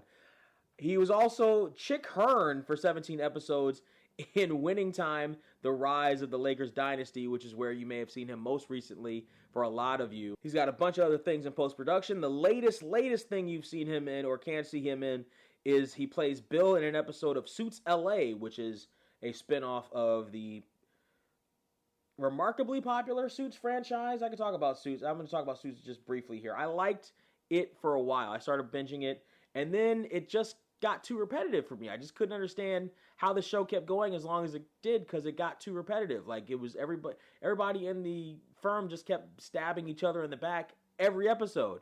And then they come back and apologize the next episode and then stab each other in the back the next episode. Like, it was too repetitive to me. And so I can't understand it was fine and the theme song rocks, but I couldn't understand the repetitiveness of it or how they could make more than a spinoff, let alone at least 2 spinoffs of it. But that's another rant for another day. But that's Spencer Garrett here, who's playing Paul Snow in this episode as we go up to Surveillance and we get a recap of what's been going on. As we do, we whoosh past and we whoosh through to see Leo flirting with somebody, and they even 80-yard. They even 80-yard the girl laughing. And so they're going over what's going on here, and they can't figure out the connection. They can't figure out how Lisa gets the signal to get to the table. So Ed says that there has to be a relay man somewhere, and they can't exactly figure it out. They are also crossing over with the other section of the archaeologist and the place they found as Danny was trying to move the tree. So they're looking, and they can't figure out how Lisa is getting the signal to go to the table when the cards are rich, even in Cup of Joe's. Lisa, as she's sitting in Cup of Joe's, she can't see or hear what's going on the casino floor. There's no signal that our guy is giving to Lisa. She can't get any signal if he was to give it because of where she's sitting in Cup of Joe's and where Cup of Joe's is, but he leaves. And so they figure out that the only person who's watching, who could possibly be watching the guy leave, is somebody in surveillance. And then they cross-reference everybody who's working at the time, that both Lisa and our card counter are there, and it's Leo. Mike goes to pull him in, but Ed says we need a little bit more evidence so we can actually nail him. And Ed's right. They conceivably do need more evidence so they can nail him, but Leo is now Danny's suspicions are starting to come to fruition. Wow, I was going to say that was an unfortunate rhyme, but that was a remarkably good rhyme, actually. I'm going to take that one. I'm going to take that one as a W.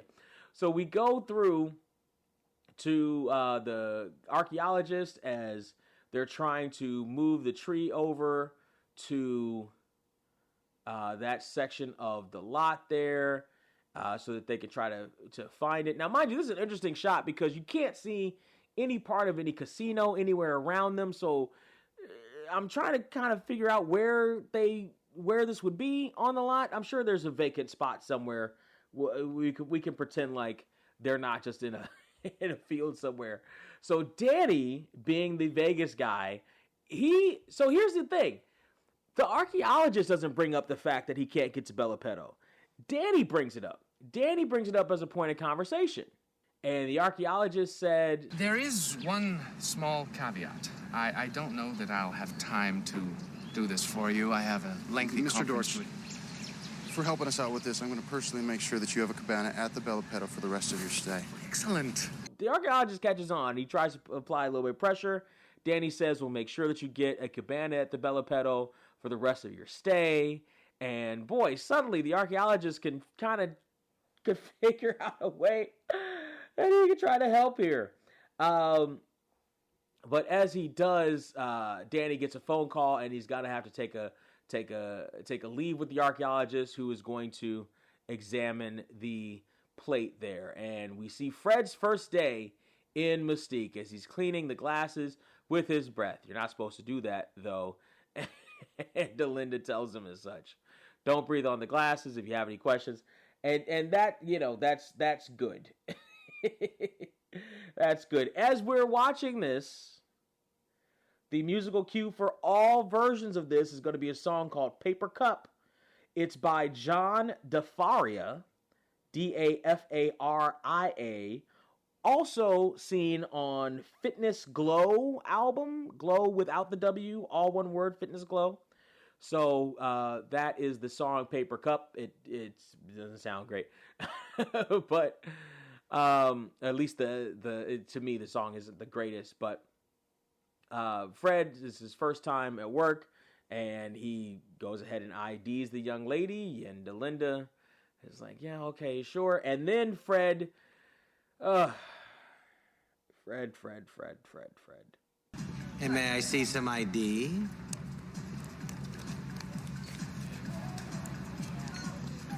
And maybe a phone number? Fred, may I see you? Now? Oh, Fred.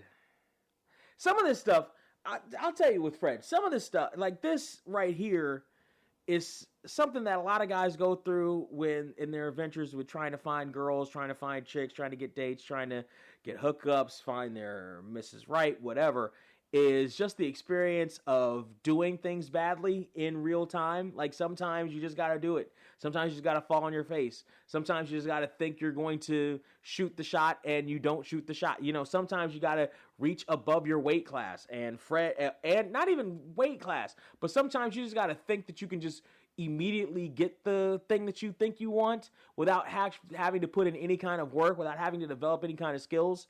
Sometimes that happens, and that's what happened here with Fred. He shot a shot that was terrible, just awful. There was no build to that shot whatsoever. There was nothing. There was nothing there. There was no choosing signals. There was nothing there. All she said was she wanted a Merlot. There was nothing there. There was nothing. Oh, there was nothing there. And Fred just shot a shot anyway for no reason whatsoever in a job that if he had any kind of sensibility of how people around him act or talk or think of him, he would have known that Delinda already isn't enamored with the idea of him coming in and being a bartender there or being in her space at all. She is not treating him like somebody who she's excited to have tend her bar. But Fred doesn't catch that clue. And Fred doesn't catch the other clue either. And so Delinda has to pull him over and talk to him now. We then shoot over to Surveillance, and the card counter is sitting back at the table. And again, he's not doing anything illegal. He's not doing anything weird, but Leo is watching. And Leo is, you know, he's not watching like I've seen other surveillance guys watch the cameras. He's definitely watching like he's up to something. Lisa's sitting in Cup of Joe, and Mike makes the connection. Wait a minute. She's reading The Great Gatsby. The counter was reading the same book. Didn't Sam say that Lisa worked at a bookstore? Yeah. And what does that tell us? I don't know. I don't either. And the way Danny looks at Mike like, ugh, what do you mean you don't know? Mike's onto something. Mike's onto something with that Great Gatsby thing. Don't brush him off, Danny. Don't brush Mike off. This isn't some schmuck. Mike, you know Mike's a smart guy, right? He can figure stuff like this out. So as we go back to Mystique, we hear another musical cue on every version of the show that you're going to be watching. This was a late find. I had to dig and find this. It took me so many rounds to find this one. I'm proud of finding this one, though. The song is called The Right Time by Universal Production Music, is what it's called. To me, it sounded like DDR. I thought it was production music. It's definitely production music. But it's called The Right Time. And that's the song that plays. And he's going to get this girl a drink. And he does the double finger gun like Isaac from The Love Boat. One sneaky peek coming at you. Which you talked about how much I think Las Vegas is a lot like The Love Boat. Even Fred Pewterball understands that. And is sitting at the bar going over the book. She's working right now. The girl at the bar kind of plays along with it. She's kind of enjoying it. And our boy doesn't know what a Sneaky Pete is. Here's the thing. I never heard of it either up until Delinda talked about what it was. Tequila, lime juice, pineapple juice, and creme de menthe. Sounds good to me. Sounds good, the Sneaky Pete. So Fred goes over to make it, and he shakes a closed bottle. The bottle isn't even cracked open yet of Cuervo, of Jose Cuervo. He didn't. The seal hasn't even been opened yet, and he's trying to shake it for no reason whatsoever, like he's Coyote Ugly or not Coyote Ugly, like he's Cocktail, the Tom Cruise movie.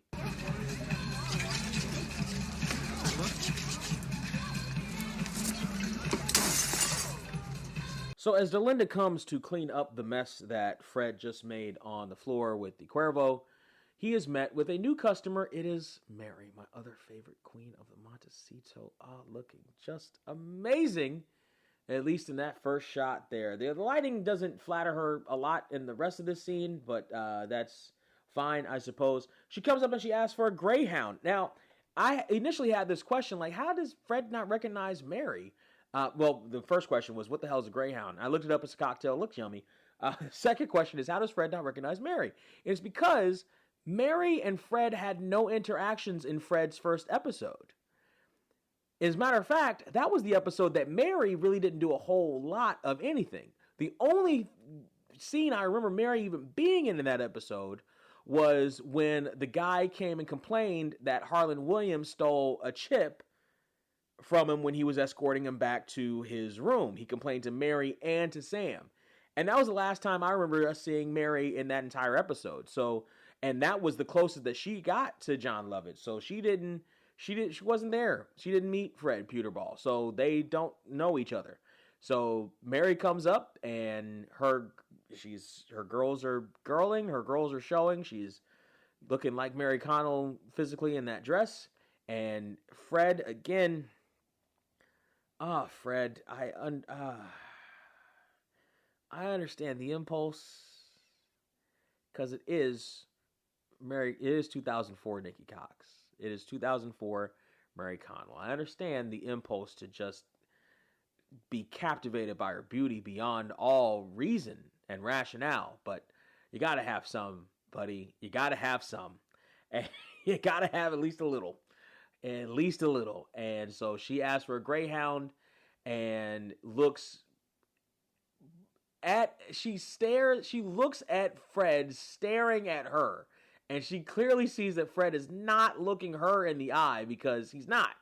His eye line is lower than her eye line is. Looks like a 7 from her eye line to his eyes, and his eyes to where his eye line is supposed to go. And so Fred then asks, can I get a Greyhound, please? And for your friend? To the consternation of Mary and Delinda, who, by the way, as I'm watching this, is picking up the Cuervo bottles with her hands on her knees. Go get a broom. That's glass, Delinda. Go get a broom. Go get a broom.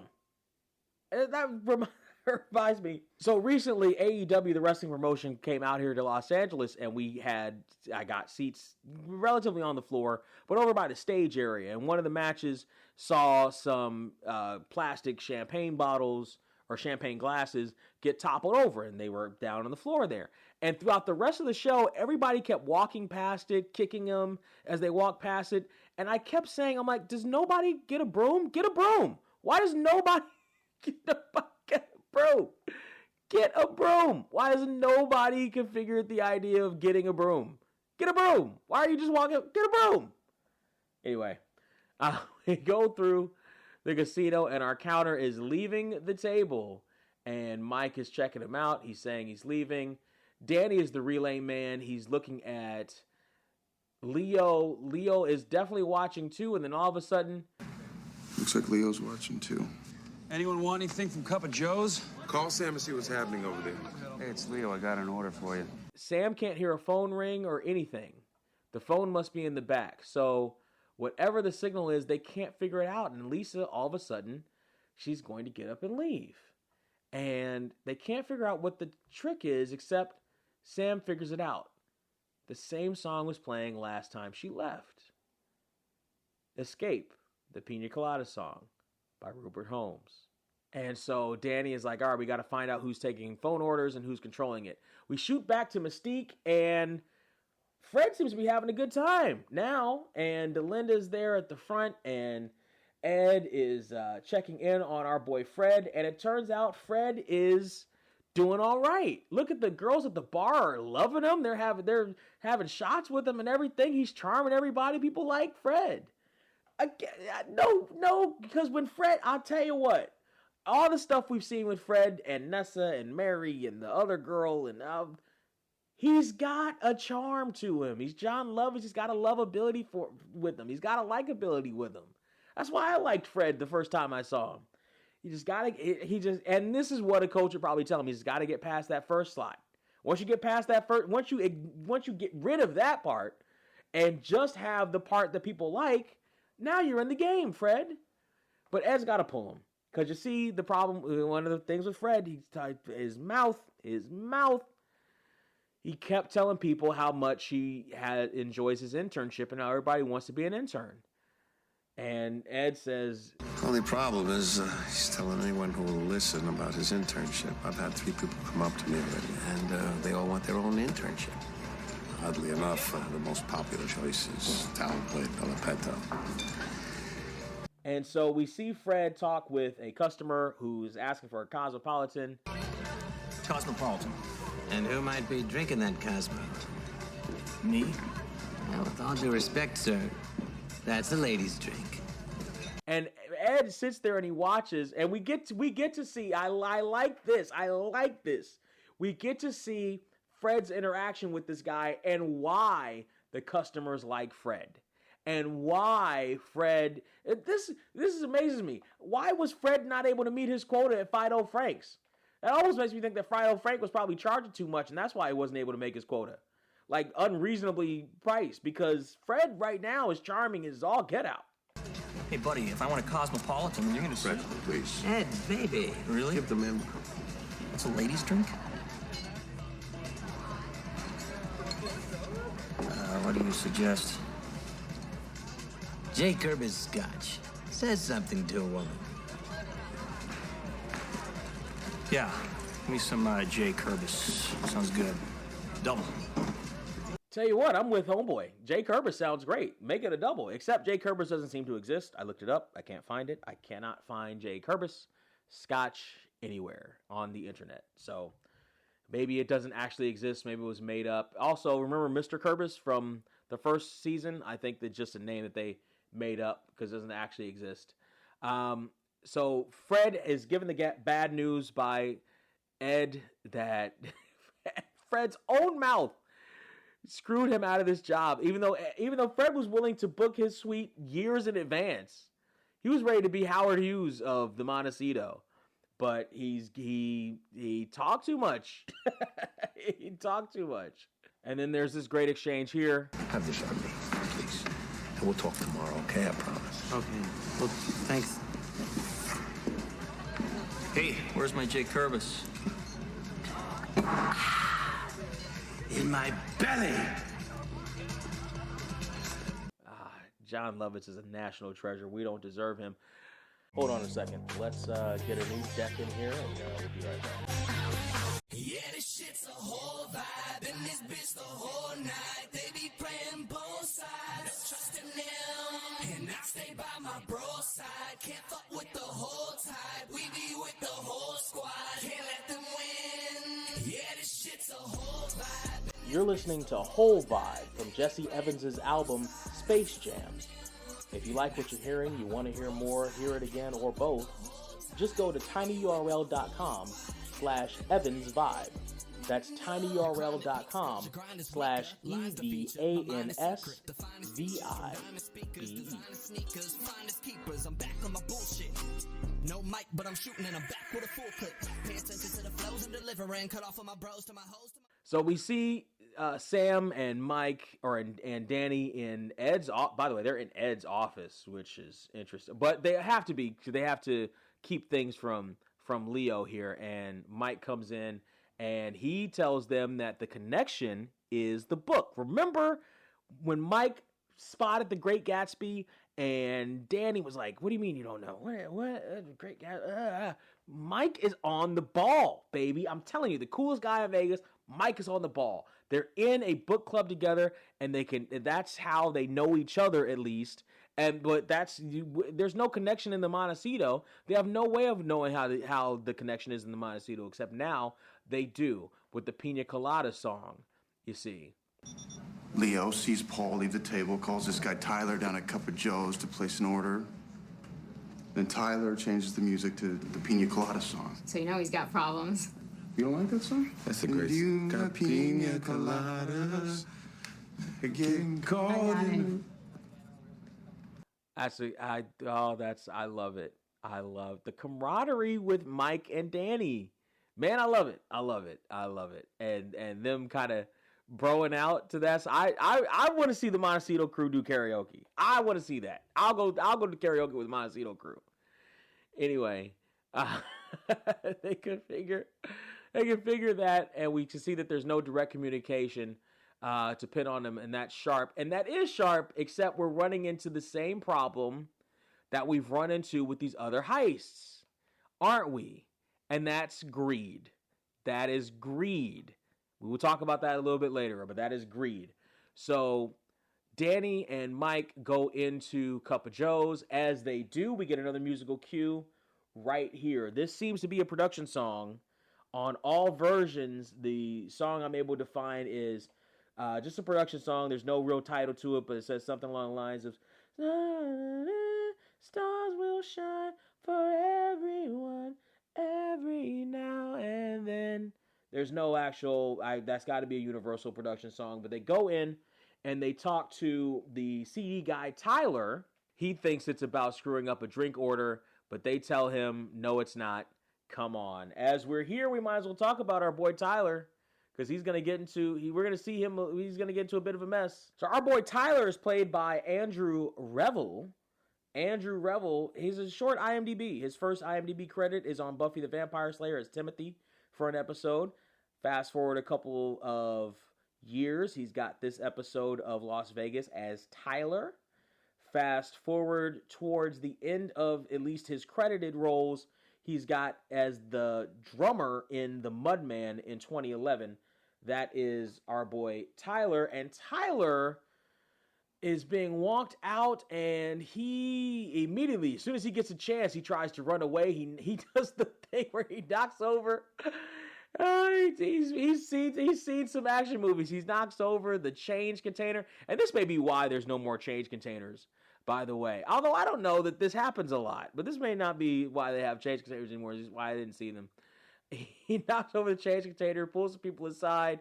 You know how they're running and they pull trash cans and stuff out of the way. The problem is he runs into a couple of giants who seem to be here for a family reunion. He just keeps running in to these giants. Can't exactly read the name on the shirts of the giants that are there for the family reunion. It looks like Nellmeyer or something like that. Danny runs into one of the giants too, so that's how you know these guys are huge, because Danny's not a small guy himself. And they seem to run, and Tyler has nowhere to hide, nowhere to run, except he runs over the craps table. Danny and Mike are right there, and then our boy Tyler decides he's going to dive into the fountain over their heads.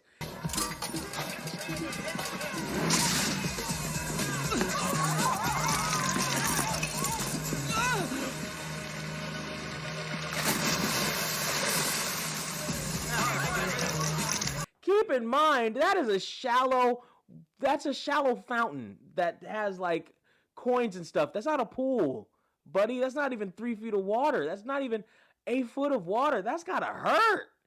More than anything else, that has to hurt. And Mike and Danny just look over him like, you idiot. So our boy Tyler is sitting in interrogation with Mike and Danny, and they're trying to figure out how he knows Leo and Lisa, and he's not giving them any kind of credence. He's honestly, of the people that get caught in this episode, and there's going to be more people that get caught in this episode, Tyler's the strongest. I really do think Tyler's been watching some Law and Orders or something. Tyler's the strongest under interrogation. You know what I mean? He's not exactly folding under questioning. You know what I'm saying? So Tyler is questioned about why he plays the Pina Colada tracks, and Tyler's being smooth with it. Well, first off, I get what, like 100 phone orders a day? Second, the Pina Colada track is my favorite song. Leo tell you to say that? They ask him why he ran, and he says, "Oh, because I stole some water or something. I thought maybe you were coming after me for that." That's a good story. That's a good line. Again, Tyler is the best in interrogation. We're gonna see some others that crack pretty quick, but Tyler's the best here under questioning. And so he says, if they're gonna fire him, he can just go home. But they say, no, you sit there and finish your shift in this room. And because you're going to finish your shift in this room, we'll get back to you when we're done. Now, mind you, at this point, if Tyler knew, I don't think they have any can legally, technically hold him. Like, he could conceivably go home. But if he did go home, he should get a lawyer. He doesn't necessarily have to sit in that room, but he should get a lawyer probably at this point. Ed is talking with Nessa about trying to make Fred feel better, and Ed really is pawning Fred off on Nessa because Nessa is the only one that can make him feel better at this particular point, which, of course, look, it's 2004, Marsha Thomason. Yeah, if she can't make you feel better, then you can't feel better. You know what I'm talking about? Oh, man. But Ed pawns Fred off on her, and she goes to Belisara, and they have themselves a nice, humorous little talk. And again, this is another thing I like about the Fred episodes. His interaction with Marsha Thomason are great. And I like what he brings out in her as an actor. And I like the chemistry that these two have with each other. And what he brings out in her.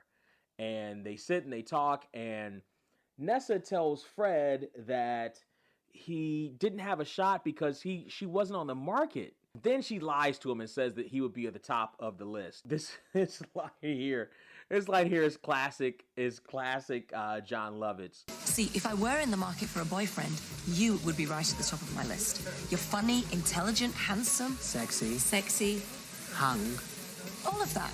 And here's the thing, Marsha doesn't crack. Marsha doesn't crack. She smiles, but she doesn't crack at that hung line. That's classic Lovitz. That's classic Lovitz shit. And so they sit there and they talk, and Fred says, if you had a boyfriend, why didn't you tell me? And so Nessa has to pivot again and say that she's lesbian. And another classic Lovitz line is, I'm gay. Ooh.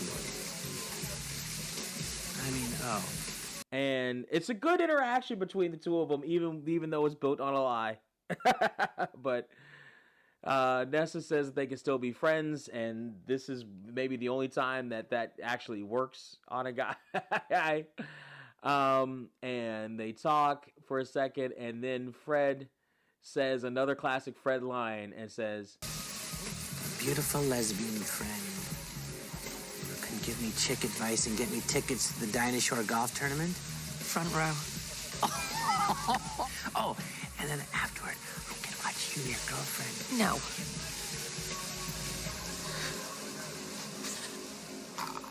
But she smiles. Because he's,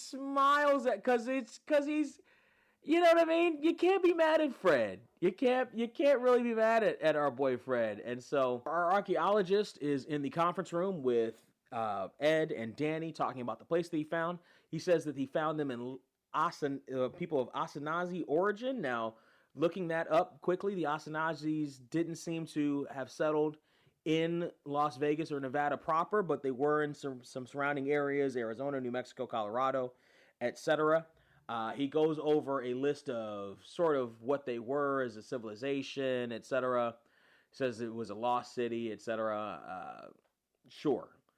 And he says, as you know, the state law requires that they figure it out with the settlement there. But what that means is it's going to come at a cost to the Montecito. But Mr. Walker then says that he's come up to his unfortunate luck at the tables. And Ed and Danny both understand what the next line is coming to. Our boy says that he's lost $14,000 at the tables, which, if you're keeping track at home, today's standard, that would be $22,612.63 that Mr. Walker has lost at the tables. And so he puts a proposal. I've had some unfortunate luck at the gaming tables. Last I checked, I owed your casino something in the $14,000 neighborhood. If you could find a way to forgive that debt, well, I could just say that what you found is worthless junk. Interesting. Danny's kind of gritting his teeth there, but Ed is like, oh, well, I've heard all sorts of things now. And in comes Mike to ruin the parade for our boy, Mr. Walker, who comes in and he says that it's a 50-year-old piece of junk at most. And Ed immediately flips into action. He calls Greg in to get rid of this sly ball. And not only kick him out of the casino, but to call his college and tell the college that he was trying to extort them for the $14,000 that he owes. So we're back at Cup of Joe's, and the con is on. We're gonna figure this stuff out right now. As Danny goes into the back, Lisa sees Danny go into the back, and we see some CDs back there. As we're watching this musically, what we're hearing is a song called All Too Much For Me by Mayfly, and that's on all versions of the episode. As we do that, we see CDs back there, and what we see is interesting because it appears like the CDs in our boy Tyler's case seem to just be a single track per CD, which is a waste of CD space. So, hold on. So, and even then, it's not even a full waste of a CD space. So we see 60s music, 70s music, pop music, and another CD that we can't quite read.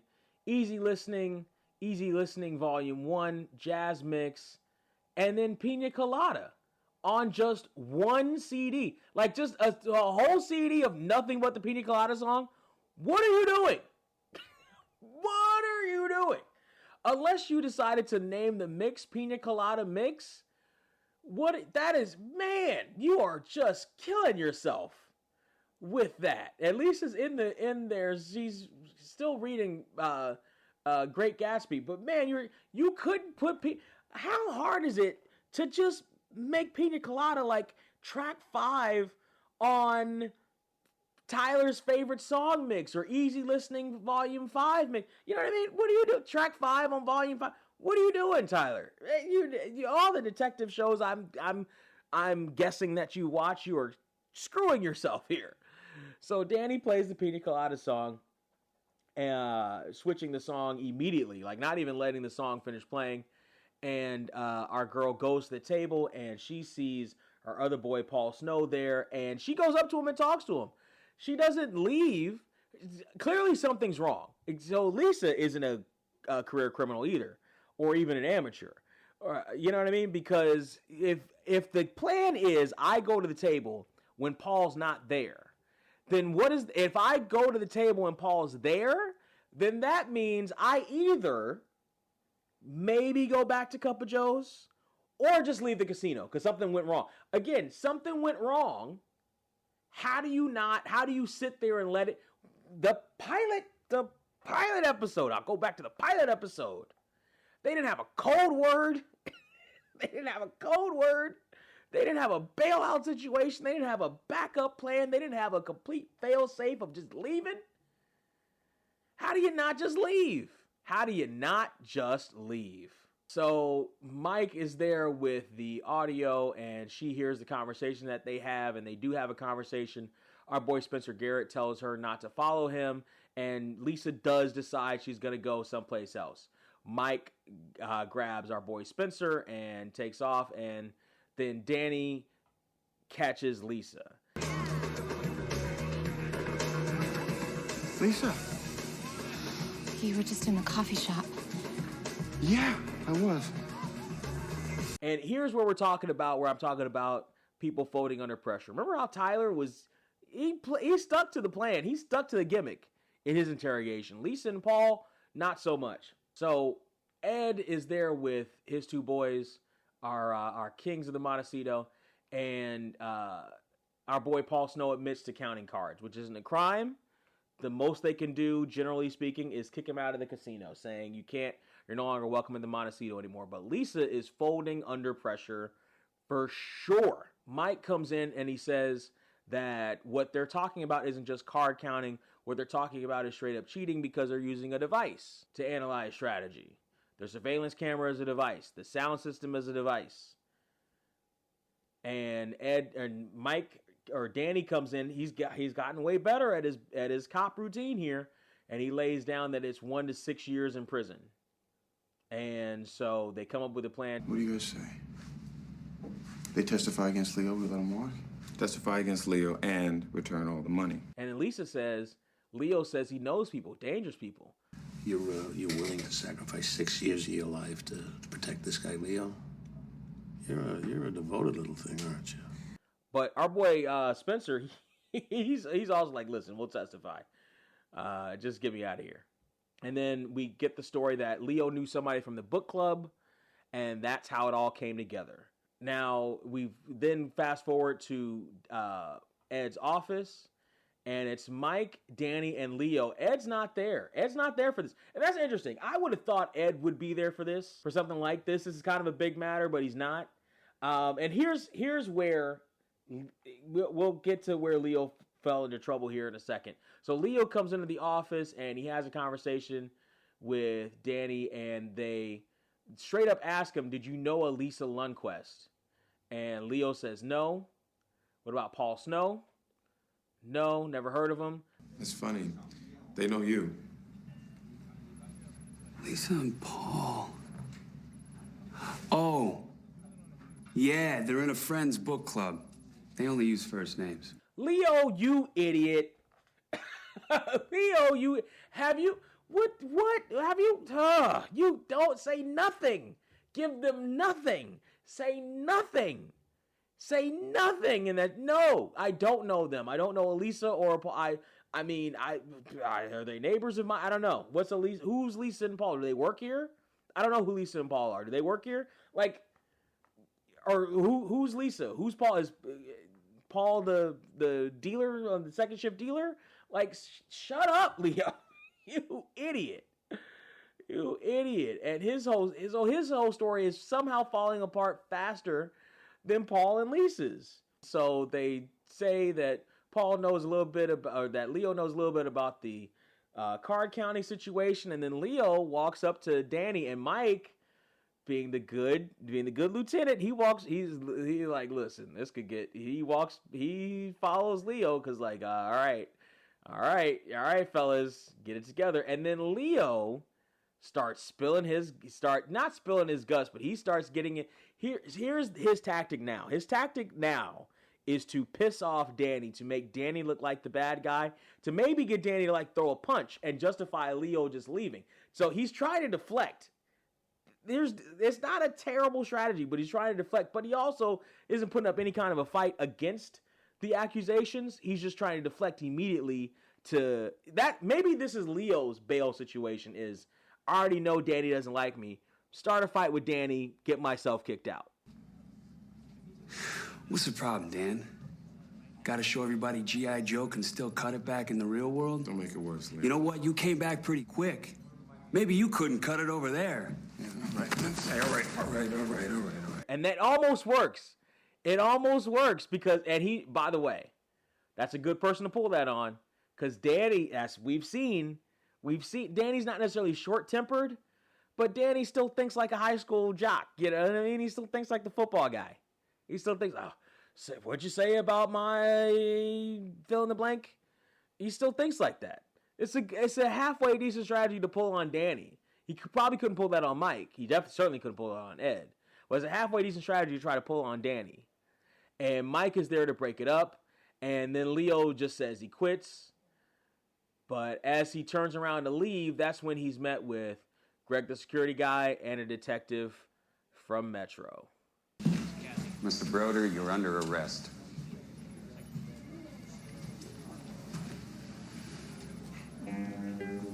Told you. Let's talk about Leo. Leo is portrayed by Eric Dane, who got his first credit as an uncredited role, but he got his first shot on an episode of Saved by the Bell in 1991 as Tad Pogue. And I looked up this episode. This is one of the Malibu Sands episodes, for those of you who remember. His first credited role was in Renegade as Jimmy Warren in 92. Fast forward a couple of other things along the way, and he played in Charmed as Jason Dean for 9 episodes. He did these 2 episodes of Las Vegas right after that. He was in X-Men Last Stand as Multiple Man, as well as the video game. He was in Private Practice and Grey's Anatomy.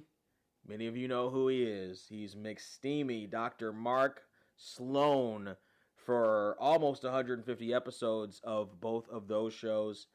He then fast forwards and he's on Euphoria as Cal Jacobs for 13 episodes. He was in Bad Boys Ride or Die as McGrath in 2024. He's got a couple of things in post-production, and the latest thing you can see him in is Borderline as Belle in 2025. That's McSteamy. McSteamy is here. As funny as I was watching this episode the first time, my old boy was here, and he was like, McSteamy. Or McDreamy. We're one of the mix. I think it's Steamy. He's Steamy? I think it's McSteamy. Let me look it up. I think he's McSteamy. Yeah, he's Steamy. McSteamy. Another thing to note is that in 2004, this year, October, in fact, not long after this episode airs, he got married to Rebecca Gayheart. They have 2 daughters together, and they married in Las Vegas. So there's your Las Vegas connection with McSteamy, a.k.a. our boy Leo Broder, who Danny didn't like. He seemed like he was there to cause trouble for a couple episodes. If you're TV literate, he seemed like that kind of. There's a Rick and Morty episode where they talk about a character who seemingly was never there before. That the audience doesn't recognize him, but everyone's like, "Oh, he's been here forever." Yeah, that's that. He definitely seemed like he was nefarious. Was our boy Lee? Not even necessarily nefarious, but like, where did this guy come from? That's one on Danny. Danny was right about that one. Mike was right about the case. Danny was right about this. So here's the thing with Leo. Leo and the gang up to that point had accumulated $205,000 in 2004, which breaks down to $344,453.98 in 2004. That, if they split it evenly between the 4 of them, cutting in Tyler, because Tyler is part of it. So cutting in Tyler is still $86,113.50 each. Call it a day, man. That's a halfway decent paying job in a day's salary. Call it a day. Call it a day. If you're talking about in 2004 money, $205,000 divided by 4 is still 51. So that's about a year's salary. That's a good come up. Call it a day. End it. Stop being greedy. So these people, they keep getting caught because they keep getting greedy. Stop, Leo. If you have the credentials to work in the surveillance office at the Montecito at that level, taking over for Danny, you should know that. You should know that greed kills greedy people in the arts of trying to steal from a casino. Stop being greedy, McSteamy. So we go back down to the floor and we see Danny and Ed talk about Danny is being right about Leo while Ed was wrong about Leo. And Ed says, I have more than 7,000 employees working for me, so every once in a while, you need something to do? With 7,000 people, every once in a while, you need something to do? Good on Ed. The deflect seems to be the tactic to use against Danny today, is to try to deflect. Try to deflect from when Danny's right. As we're watching this, the last musical cue of this episode, if you're watching on the original version, the song that you're going to hear is Mama Told Me Not to Come by Tom Jones with the Stereophonics, which, by the way, is track number 6 on the Las Vegas soundtrack, the original soundtrack. Great soundtrack. Get that soundtrack. Love that soundtrack. And they're sitting there and they're talking as they do with the deflection. Danny's saying he actually is doing something. He hears he's there for a disturbance of a couple copulating in the hallway, and you know that's an issue that does come up in a casino every once in a while, and I'm aware of those sorts of situations. No comment on that, especially what year is this? It's 2025, so that would be, I guess statute of limitations would be up on that. No comment. Anyway, as we see Danny walking past the Moonlight Lounge. Pay attention to that. That might come up in a bonus episode here very shortly. As we see, it's our girl from the Bella Petal Lounge with a guy. And Ed knows who he is. He says, "Hey, Clark, how's the treat sweeten you?" Or does the treat sweeten you? Yeah, something like that. But he's got a plane to catch. Copulating couple, stairwell 4. Hey! Oh, Mr. DeLine. Stacy? Hey there, Clark. How's that sweet treating you? Great, good. Yeah, I gotta go. I have a plane to catch. She's one of our topless sunbathers. Yeah, he's the religious guy complaining about the view. Only in Vegas. Open up the window, let me catch my breath. Mama told me not to come. Mama told me not to come. She said that ain't the way to have fun. She plays that role. She got it. She all the way she booked in from the beginning. It was her and Danny at the beginning, her and Danny at the end. That's a good little book in there. And they're enjoying it only in Vegas as they walk down the floor and continue as the song plays. So that was Mama told me not to come on the original. DVD version is going to be production music. When You Look at Me is a lyric that I hear every once in a while. If you're watching on the streaming service, though, I forgot to mention this. The song is called Moving On by Alan Parker and Alan Hackshaw on all the streaming services. So that's what you're going to get if you watch that episode there. I like this episode. Yes, I do. So while it does bug me, or at least the attempted emotional heartstrings that were tugged at in Have You Seen the Rain is essentially thrown away because the show has to continue to be the show. It has to continue to be lighthearted enough. It has to continue to be breezy and easy viewing. So we can't sit there and have a whole season or seasons long arc with Danny dealing with PTSD like we could on a more serious drama. Man, the fact that they just threw that away irks me a little bit. But that irks me a little bit to last episode. It doesn't irk me to this episode, because this episode to me seems back on track with it accomplished what it was supposed to accomplish, which is getting the show back on track to being the Las Vegas that we like, to being the Las Vegas that we love, with the high points, with the funny segments, with the crime of the week, with the little bit of drama, but the suspense. You can follow along. You can solve the crime with the people at the Montecito. Everybody at the Montecito got to play. It has all the hallmarks that make it an episode that I like. And I cannot hold the disconnect of Danny dealing with his PTSD from episode 1 to this episode. I can't hold that against this episode, because this episode as is a great Las Vegas episode. So while everybody else wanted to give this episode somewhere along the lines of a 7 in terms of how good this episode is, I want to give it somewhere along the lines of an 8, maybe even an 8.5. I like this episode. I really like this episode. So I would say I would give this episode probably, I split the difference, 8.25. 8.25. I almost don't want to necessarily give it an 8.5. I'll give it an 8. I'll split the difference, but I also feel like an 8 might even be a little bit too low. That's why I'm going to say 8.25 out of 10 is my rating for this episode. But as we have come to realize here while watching or listening to this podcast on this journey, my opinion doesn't really matter. It is your opinion that matters. I need to know what you think about this episode, and you can tell me what you think about this episode in all the socials media for the Podecito. The TikTok, the TikTok. God, I sound old.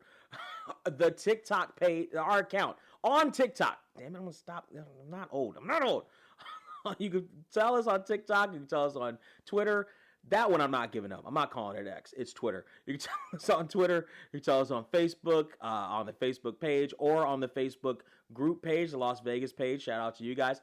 You can tell us on Instagram. However you want to tell me what you think about this episode, do so. Also, don't forget to vote for your favorite VIP guest stars of the episodes as well. The next episode that we're going to be dealing with next week is Blood is Thicker. That's the episode, if you remember, where the crew of the Montecito have to find tenants for their house. Remember that one? Also, Ed is framed for murder. And they got to solve that. They got to solve that issue too. Yeah, that's a good one. That's a good one. Blood is Thicker. That's a good one. I like that one.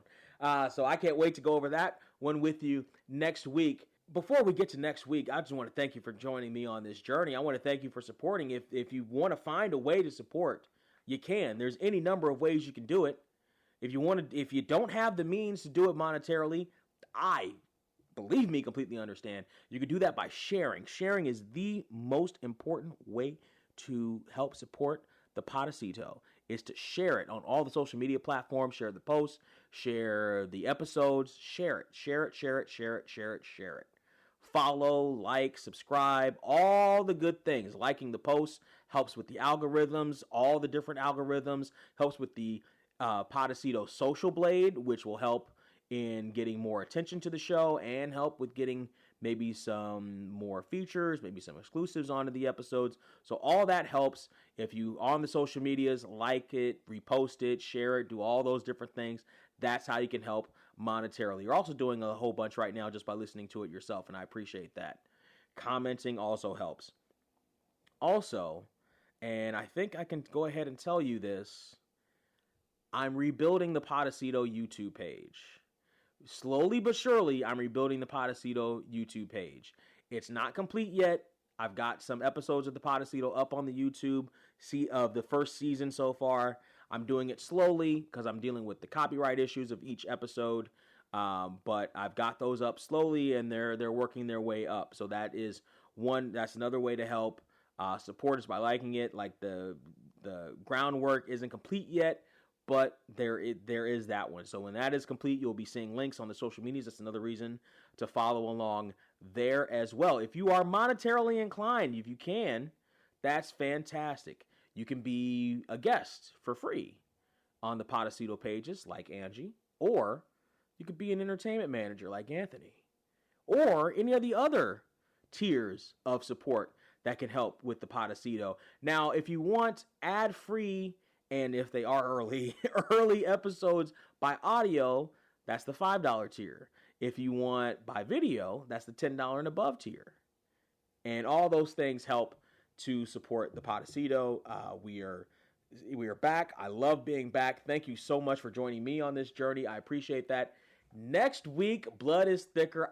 That's a good one. That's a really, really good one. Like I said, with the support, there's going to be some exclusives. I mentioned the Crossing Jordan episode. That is for sure going to be an exclusive. And I've made the decision, because it's coming up sooner than later, Rumble in the Montecito is coming up, and that will be an exclusive on the paid tier as well. I haven't decided which paid tier yet, but Rumble at the Montecito will be an exclusive. I'm going to go over that as well, because that's going to come up on his anniversary too.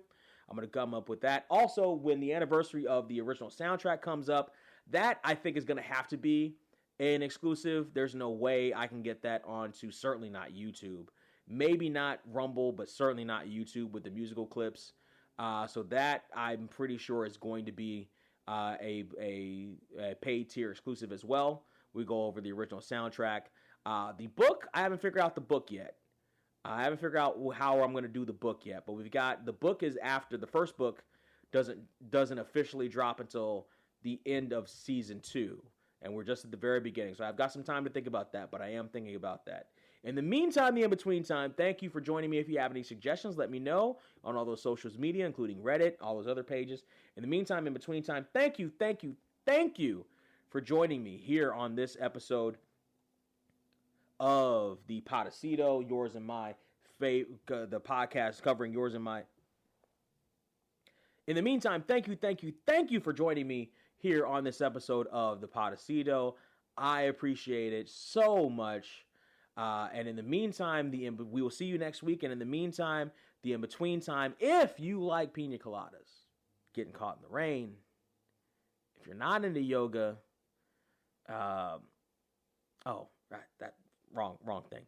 In the meantime, the in-between time, please, until next week, take care.